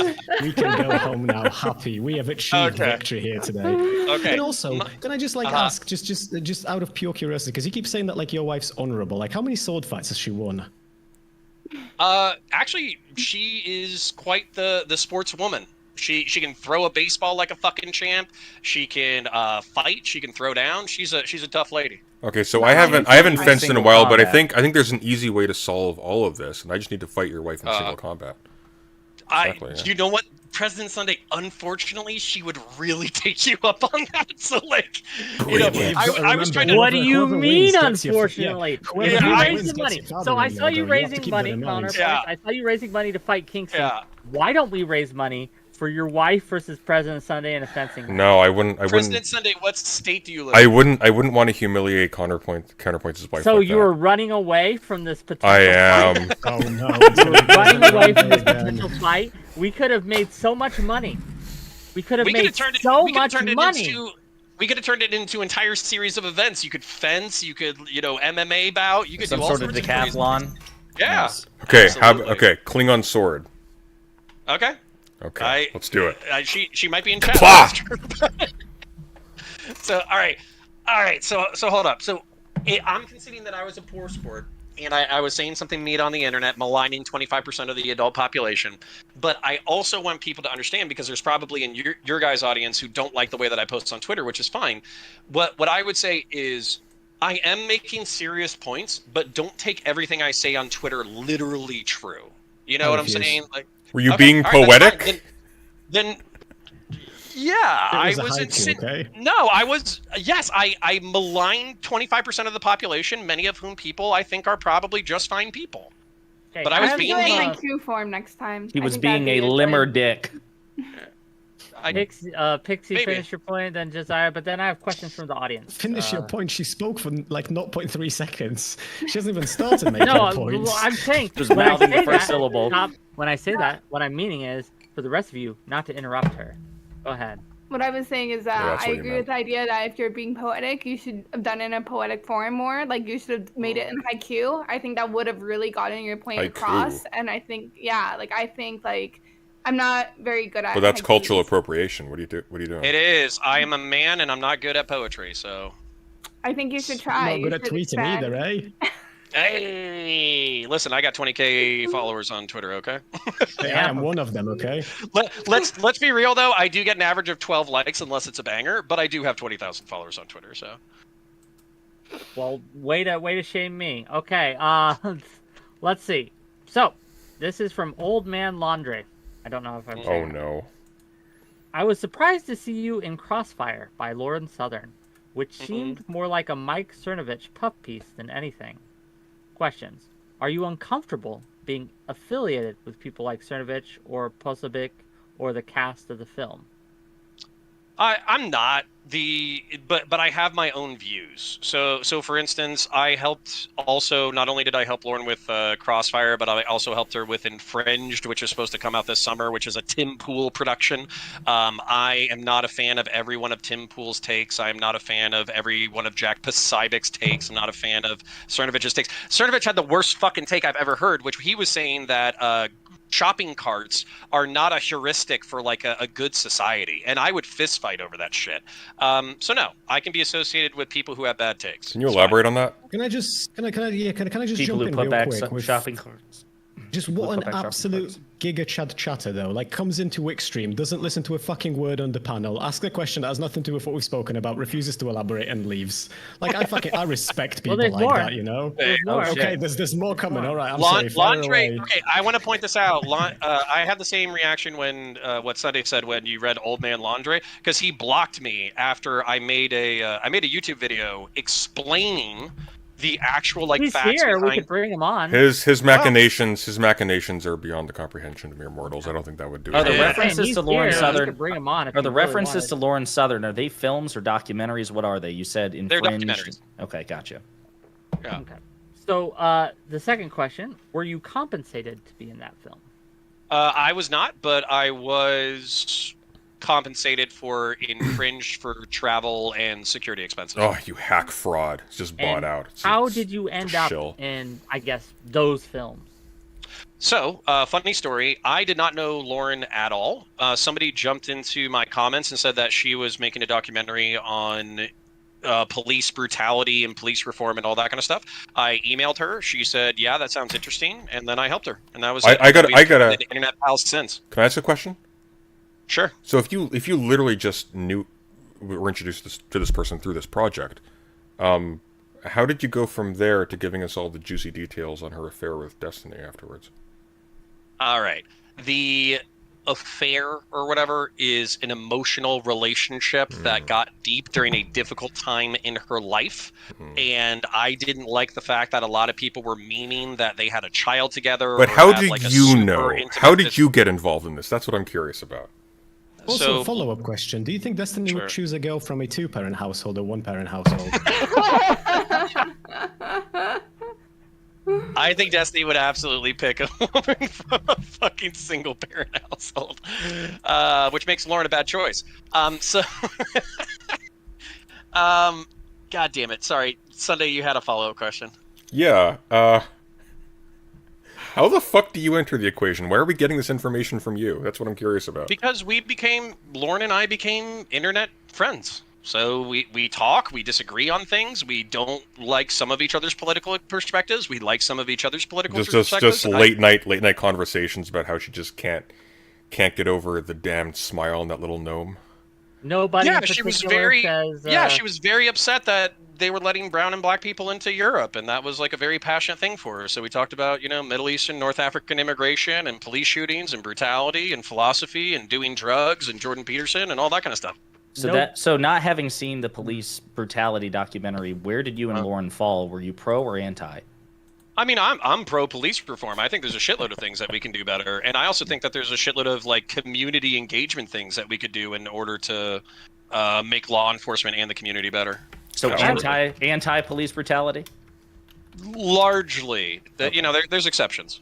I have one more question, right, from the audience at least. Is that all? Same person. Wix same chat, person. come on. Shell up. Let's You see and some I- money. You and I talked a lot about Mr. Girl. This is from Old Man Laundry again. You and I talked a lot about Mr. Girl when my documentary about him came out, and we were basically on the same page about him. But you seemed to do a 180 and associated with him several times after that. What happened? You don't think he's a vile creep and abuser anymore? I want to like you, Connor, but these are huge red flags for me. I'm okay with having huge red flags. No, I think Max has a lot of red flags from my perspective, but I also think that he's a artist, a weird artist. And for instance, I think he just did. There's a Clips channel that I don't know if he's associated with, in 2 long-form essays about psychotherapy. And what was the other one? The psychotherapy one I liked a lot. But he released one on psychotherapy and also on transgender issues or whatever, and I thought they were phenomenal. So lunatics and bad people can have interesting takes that are worthy of consideration. You don't have to think they're morally good actors to consume their perspectives. Yeah, I'm a great aficionado of Carl Schmitt, who was a Nazi, so I can sign off on that. Fair enough. Okay. Back to Hunter Biden's penis. Yeah, we might have to go back to Hunter Biden's penis, but I wanted to give a chance, one more chance, right, for anyone else here who had any issues, right? And if you are in chat and you have issues that you want to confront counterpoints about, Pay up. Chat them, throw me some money, and I'll read them too. But anything else that Pixie that you have problems with counterpoints? No, I think overall, I just think there's better criteria to judge a person instead of just like statistically like what's possible. Just judge their actual actions regarding other people. I think that's the best criteria in my opinion, and that's it. Fair enough. Sunday? Got What's anything that? for me? What's the model on the top left shelf there? It's a little bit blurry. I can't see it, but it's big. So I have a Xiphon, a Storm Raptor, and a Orc. What is this? This is a Storm Talon gunship. No, but it's a Stormhawk Interceptor kit bashed with an Orc flyer in order to be an A10 Warthog for the Warhammer 40,000 universe. Oh, very nice. Yeah. Fair enough. Chris, what you got? Yeah, I think I'll just wrap up on the note of what was said earlier. I think I got missed out on this series of questions because Sunday was just establishing his dominance. But you've asked why do we jump on Connor having like an incredibly just objectively bad dog shit take about relationships on Twitter, but we're not like this critical about foreign policy. And like from my perspective, it's like incredibly simple. Like I am a fucking extraordinary boyfriend, but I know nothing about Biden. I can speak to relationships and everything tangential to how to be healthy in one of those. If I speak about Biden, I'm going to give you like the same level of analysis that you can get by doing 30 seconds of fucking Googling yourself. It's like I'm just going to stick to my thing, you know. I can talk about his penis, but like that's, you know. Wick, very quickly. There's a lot to talk about. Wick, very quickly. I got a massive super chat because they will not donate to you, but they really do want to ask: are you single? Me? Uh-huh. Oh, I don't give my status out. I don't talk Coward. about my personal shit. That's a yes. If you give me money like specifically, but no, I don't give out my relationship status. Thank you, No Truth. Appreciate it. Okay. Yeah.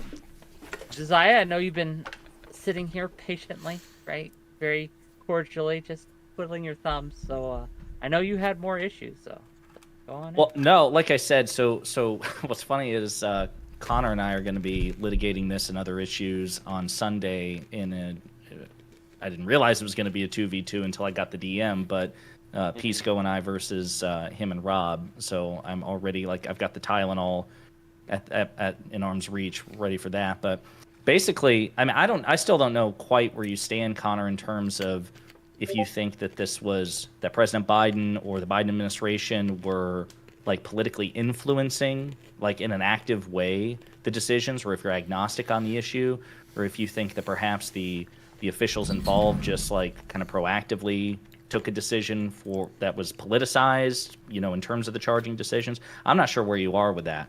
I don't know how far you are. I would subpoena. Okay, so I would subpoena Merrick Garland and Weiss's personal and public devices, emails, and cell phone numbers. And then I would also financially audit Joseph Biden, his brother, and Hunter. And I would track all the money. So we're combined, just so I understand, we're talking about kind of the broader issue, basically, of not just in terms of the plea deals and David Weiss and the investigation into Hunter Biden, but the larger question of President Biden's connection to Hunter Biden's foreign dealings and whether or not any of them were inappropriate for Biden himself to have engaged in. That's the only reason why I care, and this is why I instantly concede on Trump being a piece of shit with foreign influence. Yes. Two more questions, I guess, from people who've reached out to me, from the right wing side of things, because I've had conversations with a few people who don't think you're right wing at all, who don't consider you conservative by any means, and they want to know, right? First of all, do you consider yourself center right, right leaning, etc.? That's the first question. Yeah, I follow the philosophy of Edmund Burke. Noted. Second, right? What are some of your policy positions that you would consider right wing? Well, because I hear a lot of cultural positions. Let's talk about Burke sometime, Connor. Let's talk about Burke sometime. Yeah. I got a bone to pick with you. I think the biggest one for him is just going to be racism, though. Yeah, I just like being racist. That's the main one. So no, I am relatively. I am reactionary. I am anti-leftist. By reactionary, I just mean I do have a reflexive disdain for leftism, progressivism, communism, and socialism. When it comes to state, the problem is I would be a libertarian if I wasn't also a statist. The problem with libertarians is it's become synonymous with anarcho-capitalist, and as a result, I just can't fuck with libertarians anymore. I really do think that they've committed some of the greatest philosophical cringe in the world. I want to, before you go too far, I want to give Pixie an outro. She needs to go, so I want to give her a chance to tell people where they can find her and what she does. So, go ahead. Hi, just follow me on PXIE or on Twitter, Pixie Love. I like debating about random stuff, politics, relationship advice, everything under the sun. Thank you so much for having me on, Wick. I really appreciate it. Pixie, see ya. Nice to meet you. You should talk to me sometime. I'd be down to talk. Yeah, we'll set something up on DMs. Cool. Okay. Bye, everyone. Bye. Bye. I'll send you a picture of my father-in-law. Okay. So no. Philosophically, I follow Burke. I do think that like if you consider Jordan Peterson, Oh, no. Stop while you're ahead. No, don't do it. Stop. Everyone stop, because this isn't really answering my question, nor is it answering their question. But it's interesting. Okay. I understand it's interesting, but I'm trying to get the answer to the question. Aren't you an entertainer, Wick? Let the man cook. People pay me money, and I ask. They'll pay you more if it's good. Answers. Okay. Yes. So again, right? And I just want to cut to the heart of this. What current policy positions that are on the table or being debated now, aside from guns, that are conservative, that you support? I want to hear more about Jordan Peterson. Yeah, so I'm pro-American hegemony. I'm pro-American militarism. I'm pro-American law enforcement. I'm Grim Reaper, cool dude, little bit misunderstood. Yeah, he's a little misunderstood. So I would say those. And then if they're arguing about like economics, if that's like their main thing is that I'm like center-left economically in the United States, I think I would just concede that. I am for more economic redistribution, and I am for a state hand in facilitating a healthy society. But those are two conservative ends. I think the state has to be invoked to create a mildly conservative society. And if you're anti-statist, I think you're a fucking idiot. No, you're still a pinko. That's fine. Based. $5 from Big Dong Daddy Doll. People's names. Yes. Counterpoints. Have you tried building Gundam model kits? A Gunpla. You would probably like it. Also, Wick, Katie is horrible and my ears blew out. Katie's not on this panel. So. Yes. So I have a successful YouTube channel. My political channel is basically starting from scratch in the past like 6 months to a year because I had to separate out the channels. I can only dedicate myself to one fandom, and if I was going to dedicate myself to Gundam, what I would do instead is play Tau in the Warhammer 40,000 universe and then proxy Titanfall and Gundam models into the lineup. It feels so weird to be on a panel as a VTuber and get like out-nerded. It's just something about this that's magical to me. Which not even real. Well, hang on. Which Gundam universe are we talking here? Orphans, Blood Orphans. Oh, for fuck's sake! Oh, that's such basic shit. Wait, what do you mean? Hold on, that reference I didn't understand. What's your problem with Blood Orphans? I don't have a problem with Blood Orphans. As a matter of fact, you Sunday. I'm fighting the lefty now. Oh, it's just it's reduced. It's lost the soul of what Gundam was in the original series, and what was it called? Char's Counterattack. It just no. No, bro, that's the same answer that like when you ask like very fucking heavy Republicans like what's the problem with gay people, and they go like, oh, the soul of America. No. Blood Orphans is like Blood Orphans is like the squats of Gundam. Okay. It's also supposed to be like very morally cynical. Like at least that's what I've been. Yeah, told, that completely misses the. Whatever. Okay. Yeah. I will say, right, that I want to get back to the Josiah thing because I want to give Josiah some time here.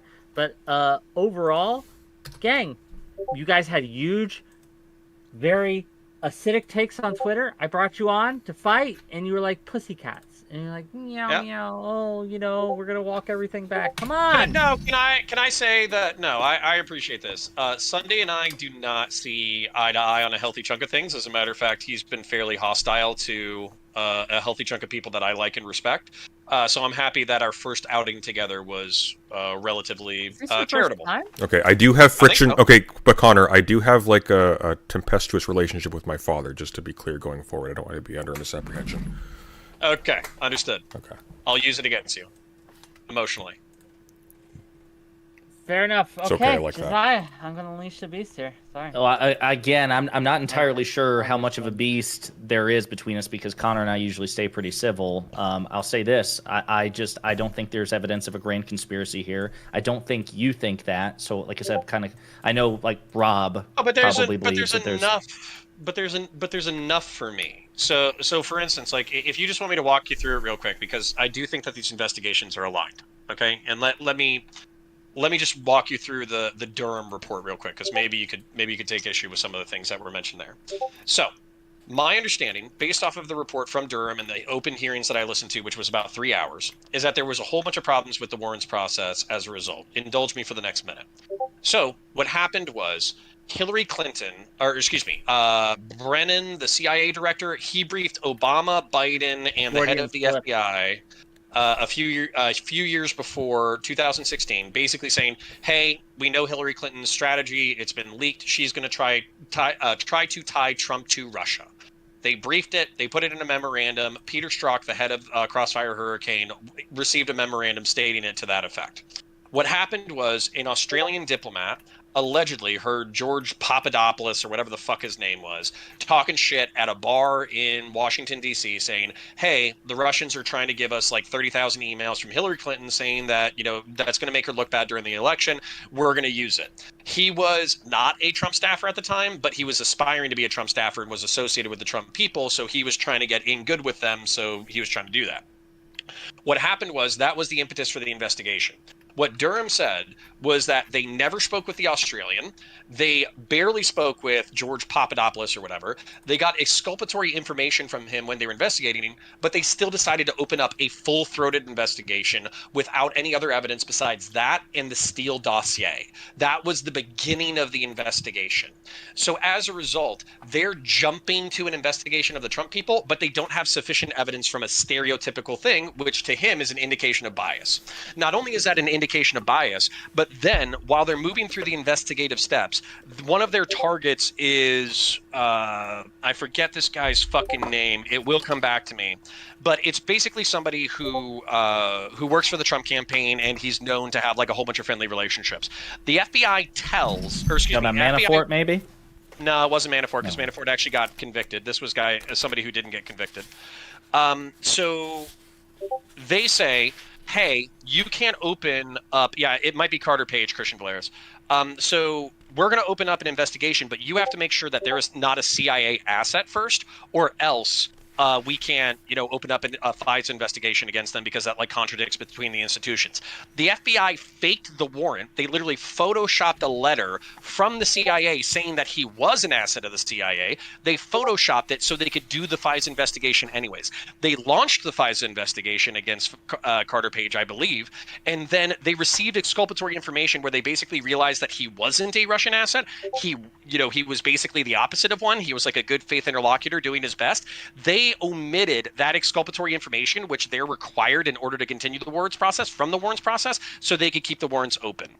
I don't want to even say finally, because there's more bullshit about this, but Peter Strzok got caught red-handed, basically saying that he was individually going to prevent Trump from seizing office. So that was a whole fucking ordeal. And then finally, they were saying that the Steele dossier, they tried. Sunday, we can hear your book.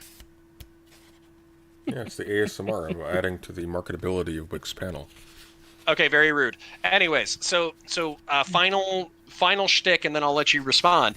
But basically what they were saying is they tried to corroborate the Steele dossier. They were not able to corroborate it at all, and yet they kept using it as justification for the FISA warrants. And according to Durham, they would not have been able to obtain those warrants if they had actually been honest and transparent in the investigative process.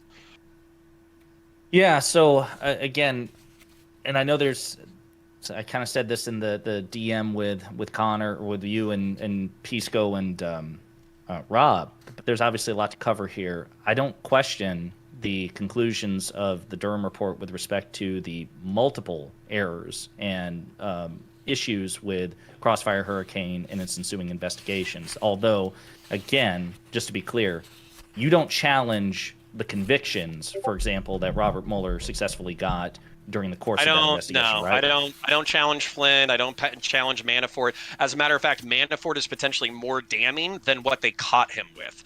So, for instance, if I remember correct, I'll try to rant briefly.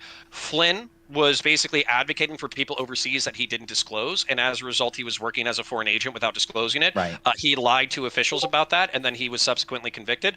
None of that's in contest. And then Paul Manafort, I think likewise, had like foreign people that he was working with, and even disclosed private polling information that's sensitive to Russian intelligence in order to try to help them target their information campaign. So, for me, while it might not be collusion where like Paul Manafort and Donald Trump are like, yes, Russian intelligence services do this in order to affect the election, that's enough of a buddy thing that it makes me uncomfortable, and I don't care that he's convicted. Yeah. So again, I'm not entirely sure what we disagree on. Number one, the Steele dossier was not the predicate for the investigation, which I don't think. I want to be clear. You don't agree that that's right. So there was, as Durham concedes, and as Inspector Horowitz concedes, and as the Republican-led Special Select Committee on Intelligence conceded back in 2020, led by Marco Rubio, there was an ample predicate for at least a preliminary investigation by the FBI. Your issue, and I completely understand it, I do not dispute it, is that in the opinion, the professional opinion of Durham and Horowitz, is there wasn't a sufficient basis to go from a preliminary investigation to a full investigation. And I don't mean to quibble, but given what we learned from the investigation, to me, that part is not, that doesn't undermine or mitigate the crimes of the Trump campaign and the Trump administration with respect to their inappropriate ties to Russia. Furthermore, even with what Durham concluded in the report, he didn't recommend any substantive systemic charges or changes to the FBI.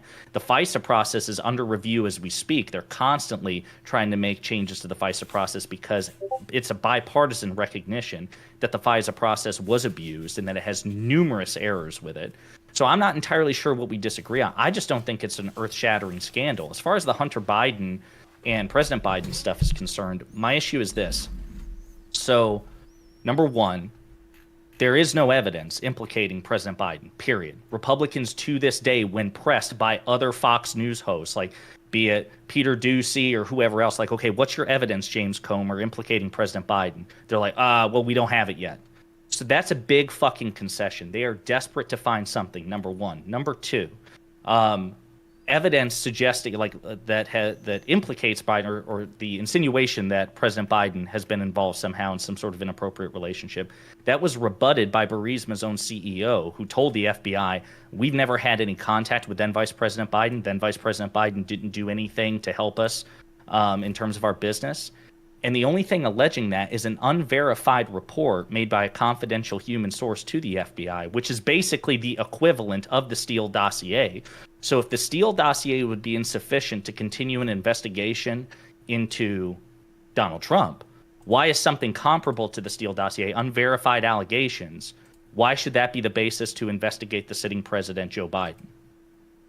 Because you don't just look at allegations and then say there's nothing here and then move on. As you pointed out, you investigate them.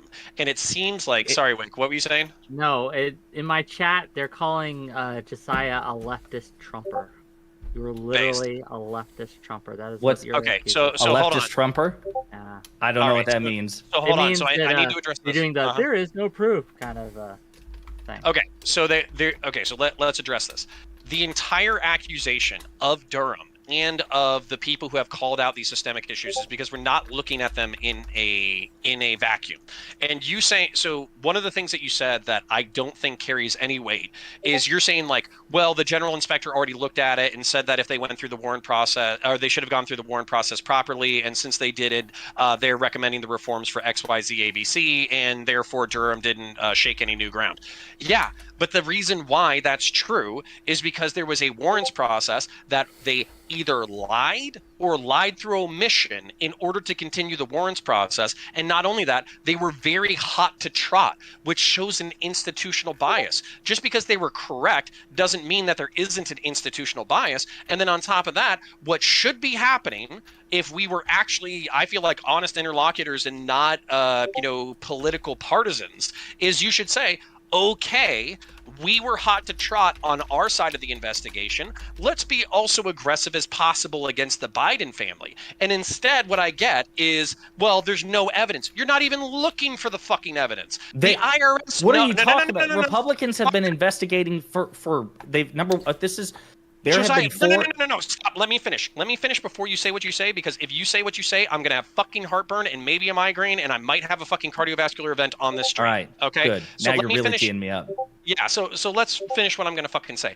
You can't tell me they haven't found anything when literally this week, 2 IRS investigators said we had felony level charges against the Biden family. Prosecutors under Weiss said that this should be submitted as felonies in the districts of California Oh, we got a in the raid? districts. I lost y'all. Who Can y'all raided still us? hear me? No, I can hear you. Yeah, we can Okay. hear you. So we knew that this was prosecutable in not Canada, might as well be Canada, California. in California and in Delaware or whatever the fuck. Well, thank you, whoever raided us. I And can't. Weiss and the head of the fucking California place basically declined to charge anything despite everybody below them believing that these were felonies. You cannot tell me that there isn't systemic fucking people putting their fingers on the scales for the Biden family when literally the step under the people who would be influenced are saying yes there was. And then on top of that, to analogize this, I'll shut up after this. To analogize this, you can't say that that's not happening in the FBI if we have people who are saying that it is happening in the FBI. So number one, it's people in the IRS, not the FBI. Number one. Number two, Ziegler. Yes, I'm talking about Durham. Durham is saying there's an analogous situation in the FBI. I don't think it's analogous. What he is saying is that there was Sorry, too I'll much fix of my an. camera in a second. Do you want me to go on? Can you still hear me? Yeah, I can hear you. I can hear you. Okay. So again, the situation with Hunter Biden, because again we're going all over the place. These are just they're not even really connected, and so it's hard to like bounce back and forth.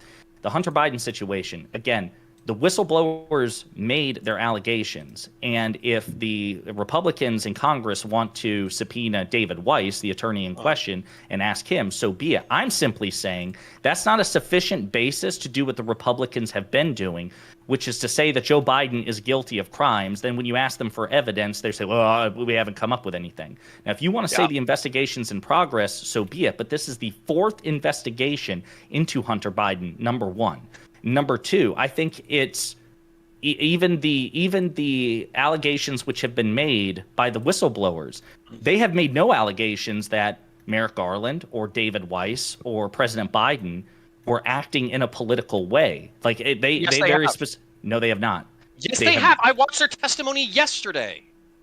What do you think? Testified yesterday. They testified that what? That Weiss testified testified that they were in a room with Weiss. That Weiss said that publicly Weiss was saying that he had the charge. I promise I'm trying to fix my shit. Just give me a second. But since the audio is here, we're going to keep rolling. They said that publicly Weiss said that he had all the charging authority, that he could ask for the charging authority in California if he wanted, and that basically he was saying that he had a good relationship with Merrick Garland, and Merrick Garland wasn't pressuring him one way or the other. Yes. They said that in closed-door meetings, Weiss said that he didn't have the authority in order to do it, that he was not the decision-maker for the investigation, and on top of that, he would basically he would not necessarily commit to doing the felony charges despite everybody else in the room saying that felonies were committed. That there is a political number one. That doesn't mean that there's a political motivation behind it. Number two, go ahead. How? Hey, Wick, Sunday, very quickly. I got nothing to add to this. Can I take my leave? Yeah, you can peace. All right. Thanks for having me, Connor. Before you go, Sunday, I have a big overlap with your community, and I keep being pestered by people in mine to reach out to you. Are your DMs open? Because we are building that bridge. That motherfucker's getting created. Do this off. Sure, I think so. Yeah. Okay. Am I interrupting you on your own show? No, right? Yeah. Just let me have a thing here. Yeah. I'm available on Twitter and Discord. Just let me know. I'm in a Wix service. You can just ping me there. I will DM you. I've already DM'd you, but you know what I mean. All right. Cheerio, Connor. My regards to your wife. Have a good night. All right. That was a thing.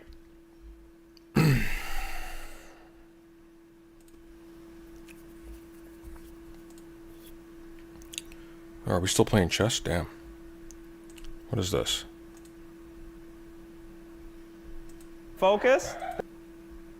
Oh shit, Destiny debated Zizek? What? What the fuck? There's no way that's real. That's gotta be fake. Hang on. Let me double check this. All serve that. Oh, you gotta be fucking kidding me. No way. Here, let's take a look at this. We'll get chess off the screen. We're not playing that anymore. Thank you, Shai Halud. I very much appreciate that. It's extremely generous. Shit, look at this. Oh, this must be deep-faked.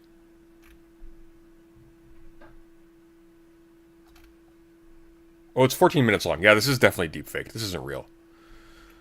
Although, we'll look at it anyways. Let's see. There's no way in hell this is real. It'd be funny if it was.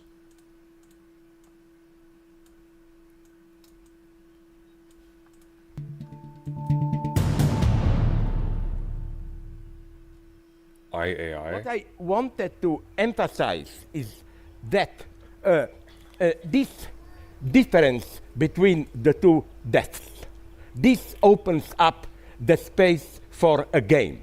So I am all for gamification. Good and evil, I don't care. Give me more of it. Thank you. Is this real? Hang on. When was this?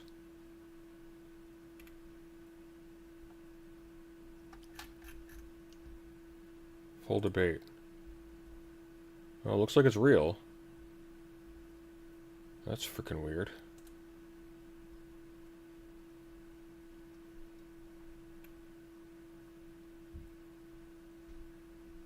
I mean, wow, Zizek is fallen. Like, fuck. Like, seriously.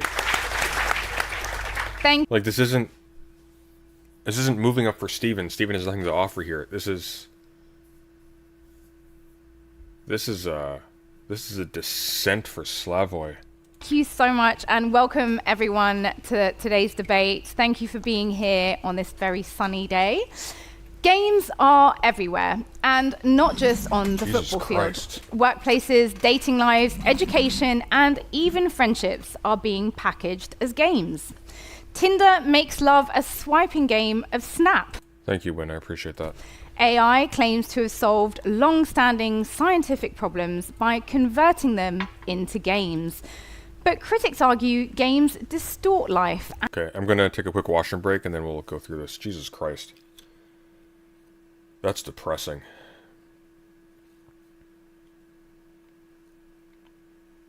It means something, though. I'm gonna think about that.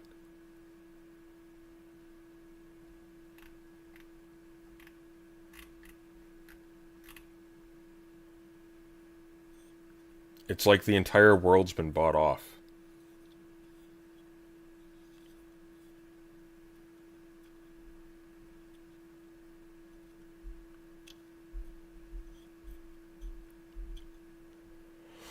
Alright, I'll be back in a couple minutes. Enjoy Monkey.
All right. And empty it of meaning. And games can be dangerous. QAnon was created initially as an alternative reality game, and the world is not made safer by understanding military build-up as an arms race. Do we need to eradicate the relentless game? QAnon was originally of what?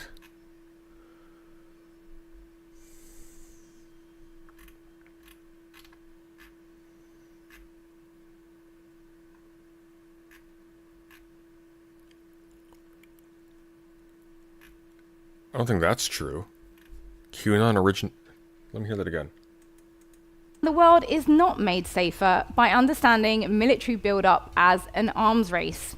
Do we need to eradicate the relentless gamification of life? Should we recognize life has no clear goal, no way to win, no measures of success, no extra lives or second chances? Should we see games as furthering inequality, creating winners and losers? Or have games always been with us, from the system of money to the hierarchies of education, and for the very good reason that they are a remarkably powerful motivator for action? Now, to discuss these issues and many more, we have this wonderful panel. Thank you for being with us. Who's the middle I'll start woman? with, on my far left, entirely unironically, we have Slavoj Zizek, is a world-renowned philosopher, cultural critic, and public intellectual. And media whore, apparently. Like, Jesus Christ, this guy had stature at one point. Now he's just a... It was a big deal at one point when this guy was actually debating Jordan Peterson. Now he basically is Jordan Peterson. He's extraordinarily shallow now. And he's like just champing at the bit to get onto any trashy panel he can get to. It's just sad.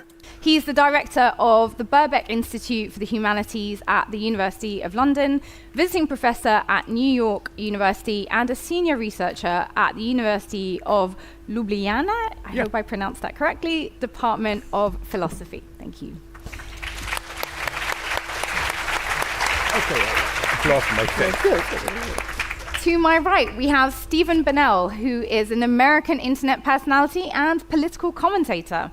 He made a name for himself as one of the first people to stream video games. Political commentator. I can't remember the last time he's talked about anything except for how many men his wife slept with on a red pill panel. Online full-time, and is now renowned for his combative debates and left-wing takes. Are you fucking serious? This is what's disturbing me. I don't know if you've noticed a trend here. There's been a weird pattern of like centrist and liberal types to sort of just appropriate the title of left wing to kind of corporately erase the left from public discourse entirely. This guy's not left wing. He spends all of his time complaining about leftoids, for God's sake. His response to the Kyle Rittenhouse thing was, if the riots continue, we need to let these people get mowed down in the street or something to that effect. And to my left, Lisa He resurrected Nick Fuentes' career. Miller is a professor of psychology and education at Columbia University and founder of the Spirituality Mind Body Institute. Welcome to my panel. Thank you so much. Jesus Christ.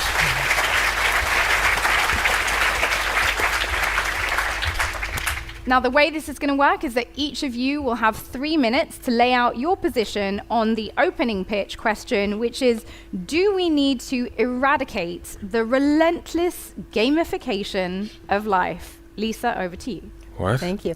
So every one of us here in this entire room is hardwired, whether you've been told or not, with a naturally spiritual brain.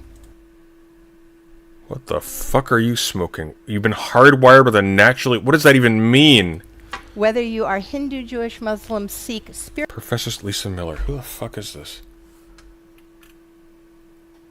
Lisa Miller. Professor of Psychology.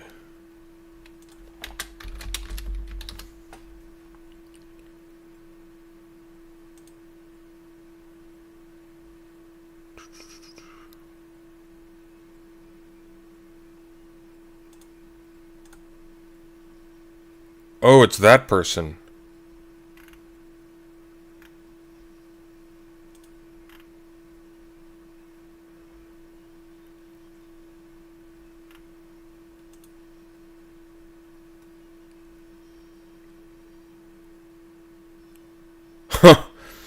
This is a quote from her. What if the condition we pathologize and diagnose as depression is sometimes actually spiritual hunger, a normal and genetically derived part of human development that is unhealthy to muffle or deny? This person's a nutball. This is just a hack panel. What we're witnessing isn't Stephen Bennell rising. What we're witnessing is Slavoj Žižek just descending in the grossest way. Spiritual or not religious. Whether you say acts of service. Oh, for fuck's sake. Hang on, let me take a look at this. Start free trial.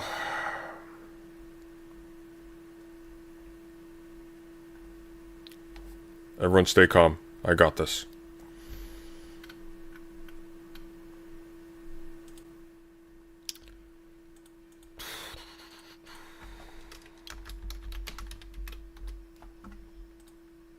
We are watching this.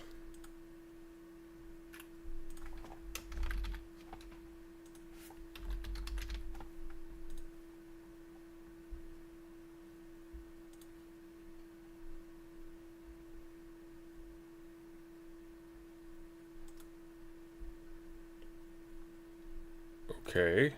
Why is my Google Pay not working? Come on. Oh, God damn it. Can you use PayPal? Not accepted? Are you fucking serious? It's a website. Why wouldn't you accept it? Ah. Somebody must have it. Hang on. Somebody must have it. It's got to exist somewhere. Somebody must have grabbed it.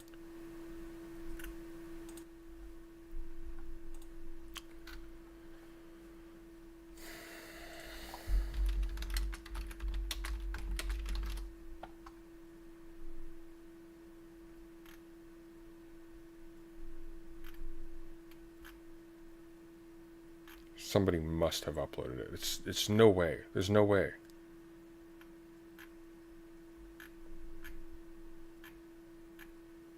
Maybe not.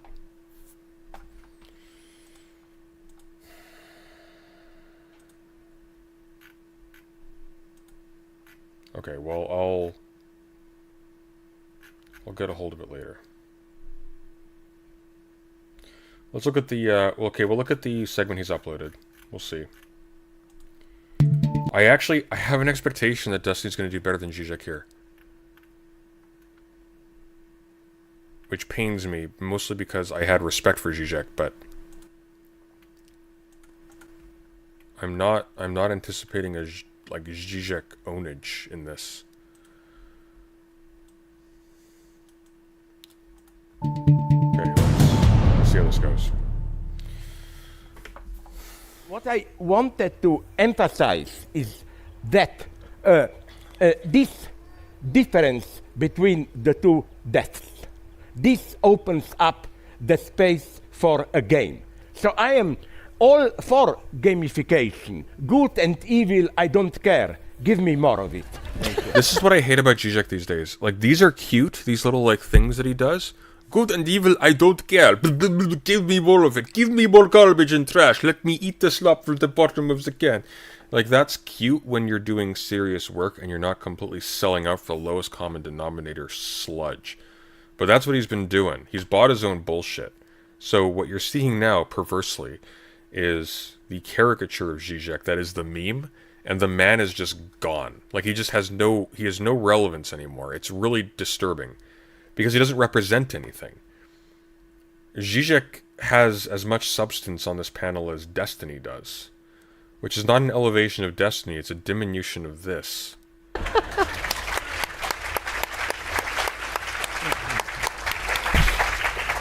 Thank you very much to Sorry, our... Oh, you have see, one more you point. were right. You remember my old joke, some of you may know it, this is how language works. You know how I joined the applause before? I played the Stalinist game. This is a big topic. Look at speeches by both types of bad guys. Hitler, the fascist leader, when he gets, of course, the thunderous applause at the end, he just receives the applause. A Stalinist leader, even Stalin, he gives a speech, everybody applauds. What does the Stalinist leader, check it up on YouTube, do? He stands up and joins the applause. Why? Because the idea is, I'm like you, which makes him even worse. I'm just one of the servants of the people. We all serve that higher dimension that you mentioned before. Sorry. It will not happen again. Or will it? His channel has already uploaded the panel. They don't have the whole panel though. They just have the shortened version, right? Because this is from 47 minutes ago, and the link they have is to the paid website, so I can't get into it yet.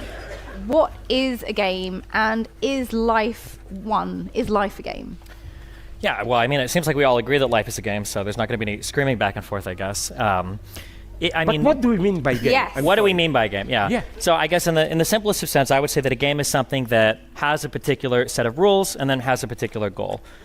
Which I mean, I guess if you believe in the laws of physics and causality, arguably. So life isn't a game then, because there isn't a set endpoint. There isn't a set goal. The goals are multifarious. They're set by individuals.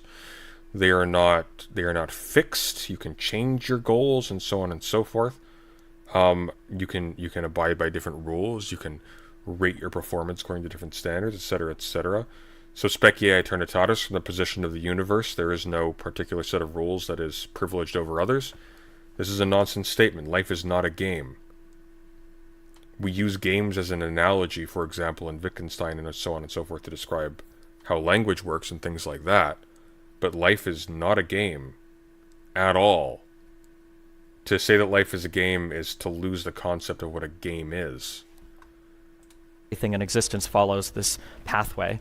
I think that when it comes to what was it? Repeat the prompt. He threw me off. What is a game, and is life one, according to how you define it? Yeah. So I would say that life is definitely a game. I think that the negative connotation of the game part of life comes from the fact that games are seen as competitions, and I think that the important. No, it comes from the fact that games are seen as arbitrary. Games are things you opt into. They're things you choose to play in.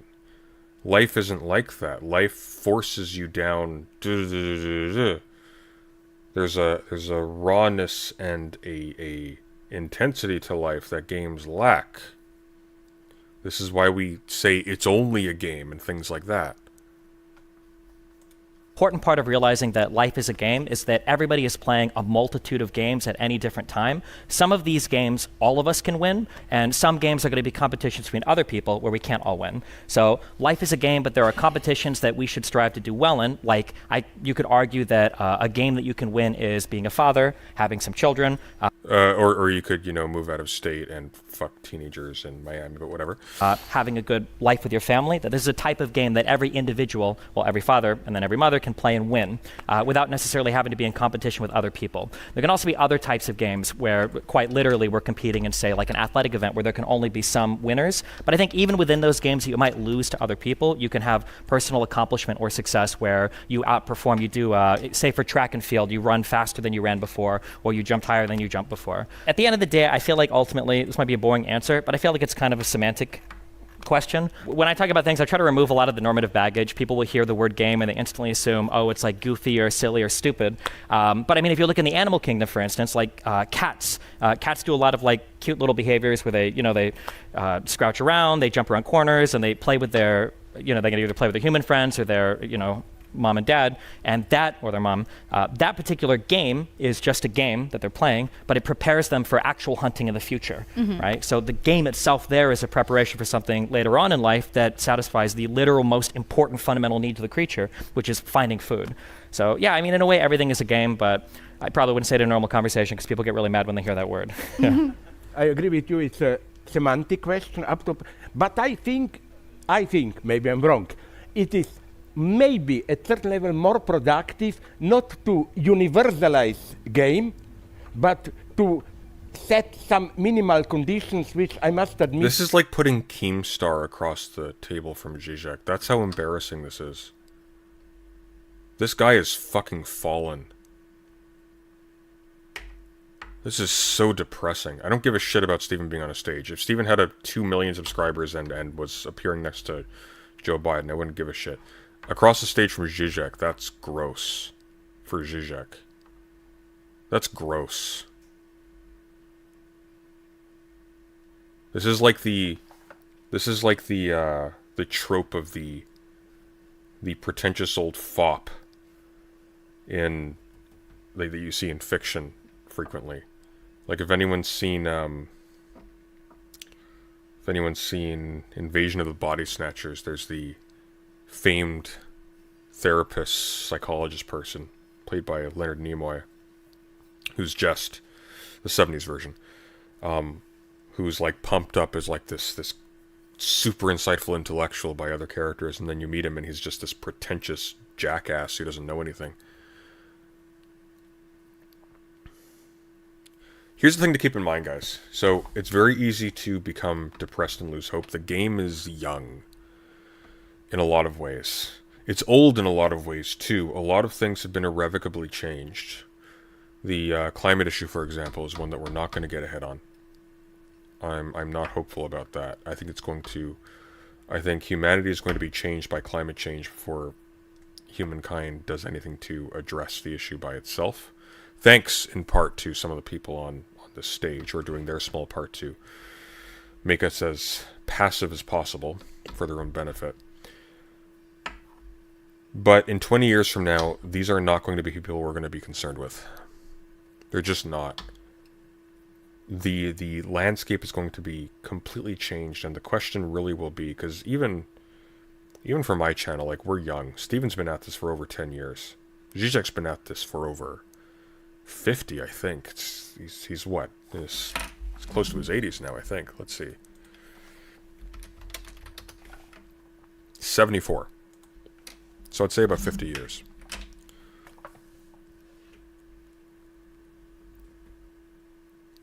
There's a lot that comes after this.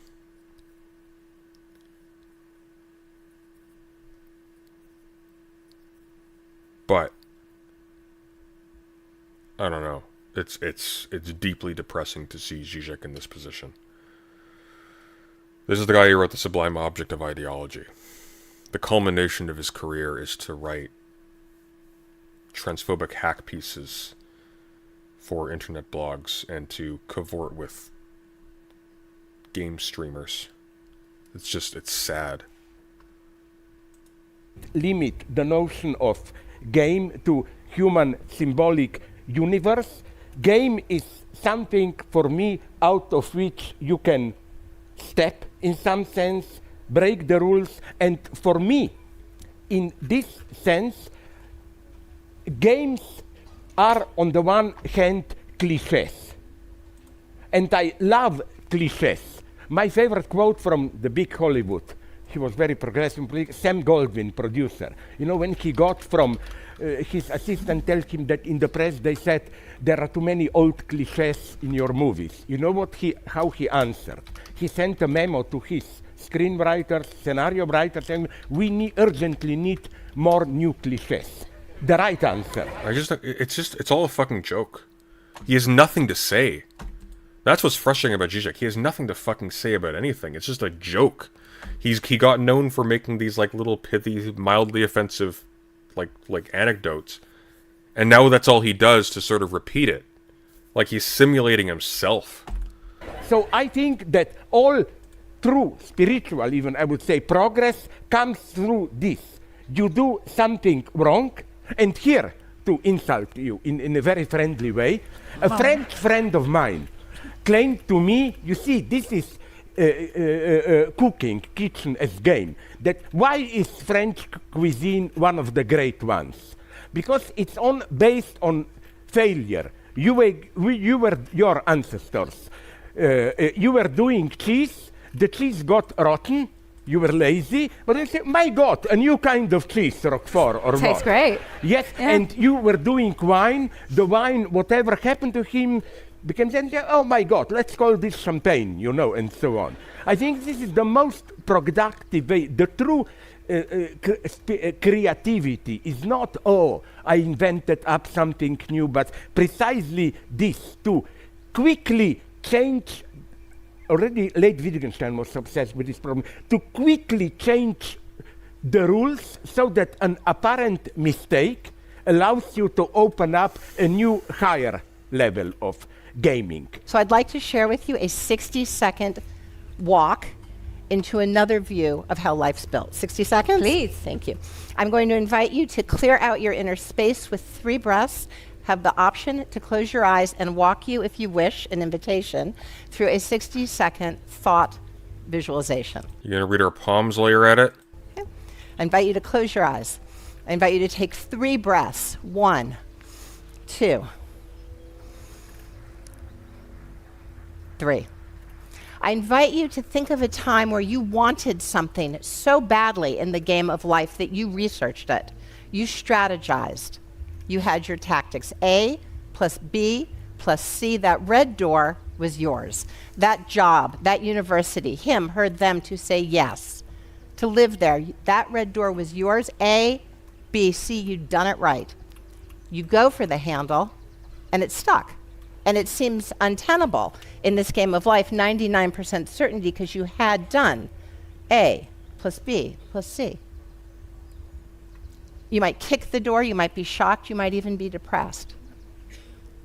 But only because the red door was stuck, you had no choice. You turned 40, 80, 110 degrees, and there was a wide open, shining yellow door. You may have said that yellow doors don't exist. You've never thought of yellow doors. On the other side is someone more right for you, is a job that made you feel alive, is a mentor who brought you in a whole new direction. It was not what you had wanted. It was better than what you had wanted. And finally now, as you sit back, stuck red door, hairpin turn, trail angel, pointing you to the yellow door. How really are the most important parts of our lives found? Is it narrowly through strategy and tactics, or do those certainly have their place in preparation? But are the most finest directive parts of our lives some type of dialogue, not with This person is a fucking zombie. There's nothing going on in there. She's an automaton. walking an inert stage, but in a dynamic dialogue with a dynamic guiding force in and through all life? Is it possible you've been on a quest, a spiritual path all along? Sitting now way back, stuck red door, hairpin turn, trail angel, wide open yellow door. Where in your road of life is the force, is the source, universe, God, Hashem, Allah, that which is in us, through us, and around us? Is this force in the trail angel and in you hearing the trail angel? Is the force in the open yellow door and even the stuck red door? So life has times for strategy and preparation, but life, perhaps in your own path, is alive and has a force of its own. I want to emphasize.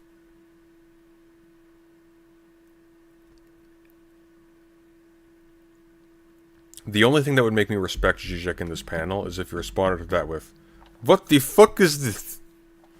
That's it. This. That was embarrassing. This is what we're up against. We're up against basically people paying their way into pretending they've earned their way into places of intellectual influence. But they're clowns. And what's disturbing is, like, Zizek was somebody who actually, like, was serious. But now he's just a cartoon caricature of himself. Like, he's not saying anything. He's just kind of happy to be there.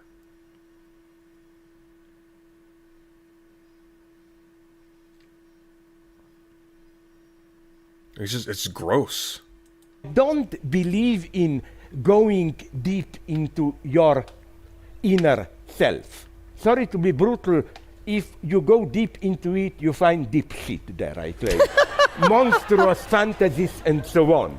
I believe that the only way to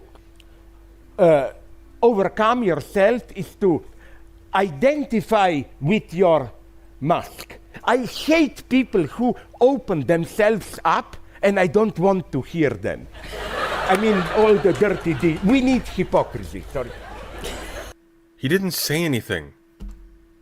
I hate people who talk about their inner life. We need the mask. Sorry, that was your contribution. 50 years in philosophy. That's what you have to say. That's what you have to show for it. As a Stalinist. Yes, I'm a Stalinist. I'm too funny. I think that the issue that we run into, especially in the Western world, is a lot of the games that we're looking to play are in competition with other people. There's a saying that is it jealousy is the thief of joy, or like the idea that basically you can have something, you can be nice and feel good about it, but then as you see that your neighbor has something bigger or better, now all of a sudden you don't feel good about the thing you have. You know, you have the iPhone 12, he's got the iPhone 13, you have the Mustang, he's got the Bugatti. The quote is comparison is the thief of joy, and it's by Roosevelt. That all of a sudden the things that you have are no longer good anymore. I think that the games, as I said earlier, the games that we play seem to be increasingly more consumeristic, and a consumer game is often measured by the actual value dollar amount.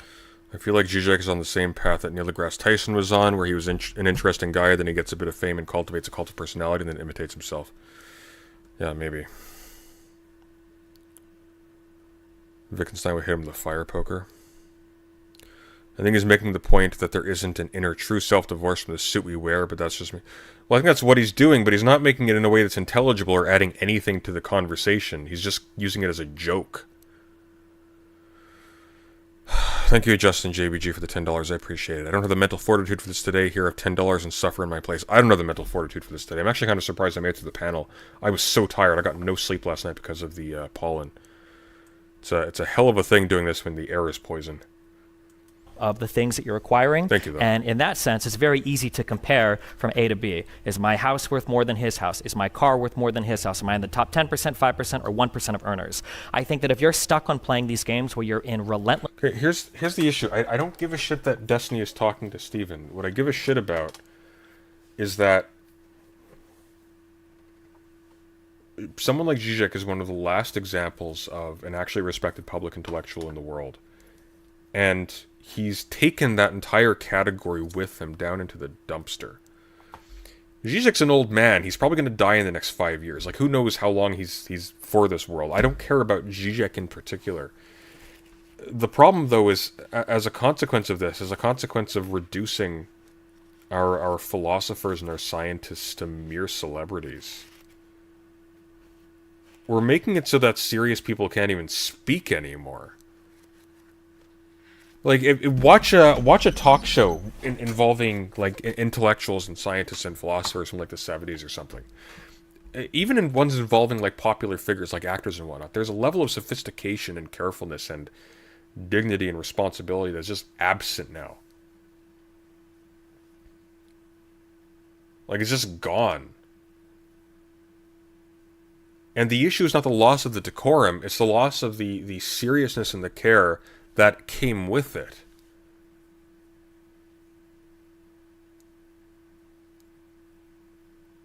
Like, I'm not envious of Steven on this stage. I'm saddened by what's happened to Zizek.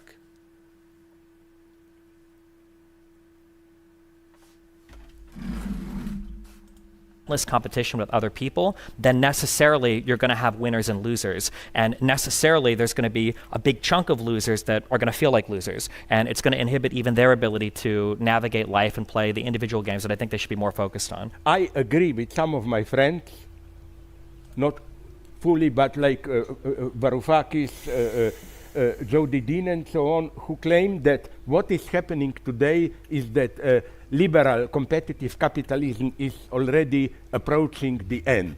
I think it is meaningful to say, although the term is maybe too radical, it's not as simple as that we are entering the era with new feudal masters.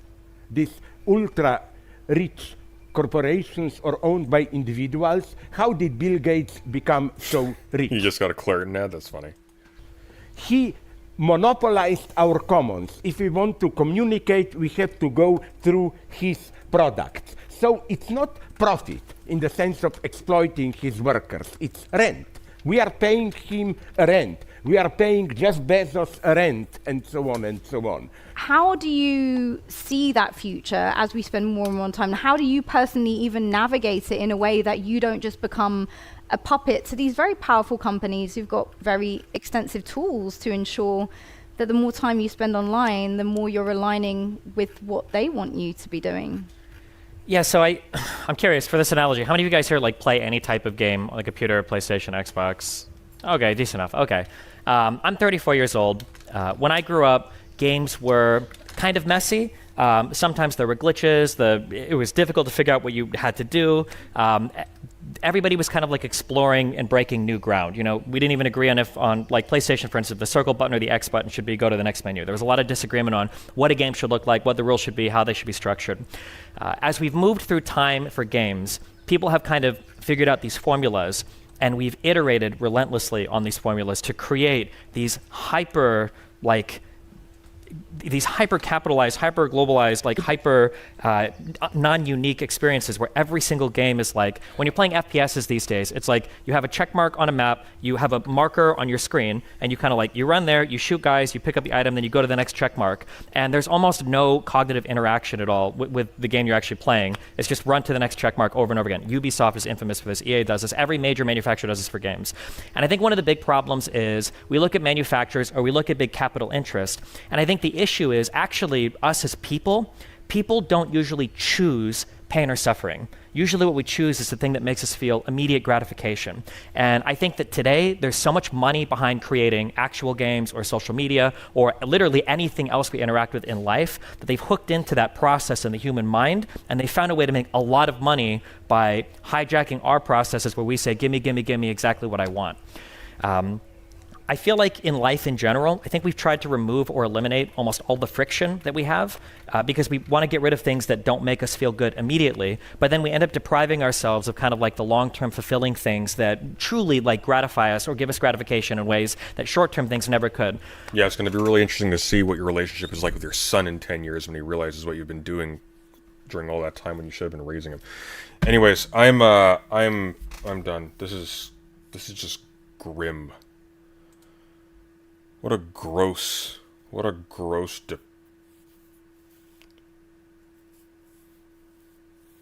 absolute decline. Like, Zizek's gone from being somebody who told jokes to being somebody who is one, and it's sad. It's gonna be interesting how we reinvent ourselves over the next 20 or so years. Because there's such a divide culturally. We don't see like actual philosophers. Get off my screen. We don't see actual like philosophers and scientists in the public eye anymore. We see celebrities who've managed to sell themselves for tertiary reasons to lay people who don't know or care about what they're talking about. And this is the upshot of it. I don't know if it gets worse or better by the accruing catastrophes that result from this. It's hard to say. We're moving into, in a weird way, there's almost like a purifying taking place in which celebrity culture ceases to matter, in which notables cease to matter in the way they used to. They become simultaneously entrenched as more powerful and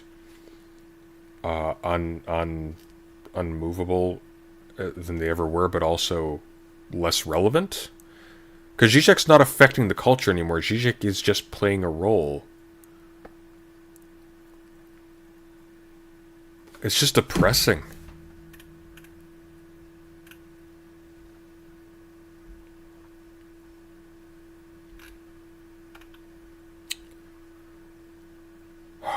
Anyways, I'm going to send you... Where am I going to send you? Let's see.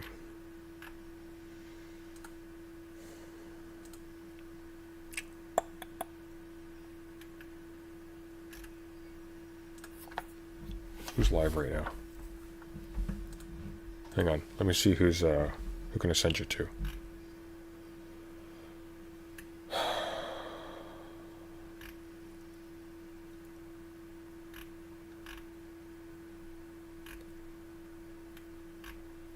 I can't change it to Themis and Thoth, unfortunately. They're pretty good.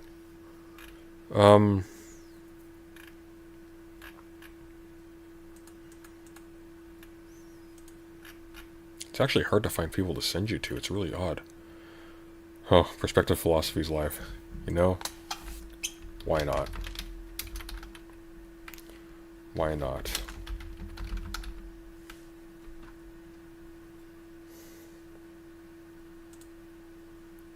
Give him hell for me. Oh, is he not live? Well, I guess he's not live. Weird. Oh, I might just have to leave you here. That's a shame.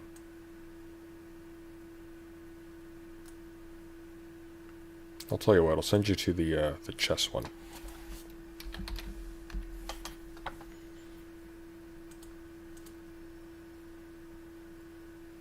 Ah, ask the.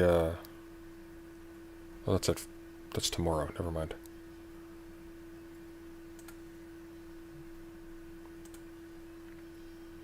I guess I'll send you to Zanya. Say hi for me.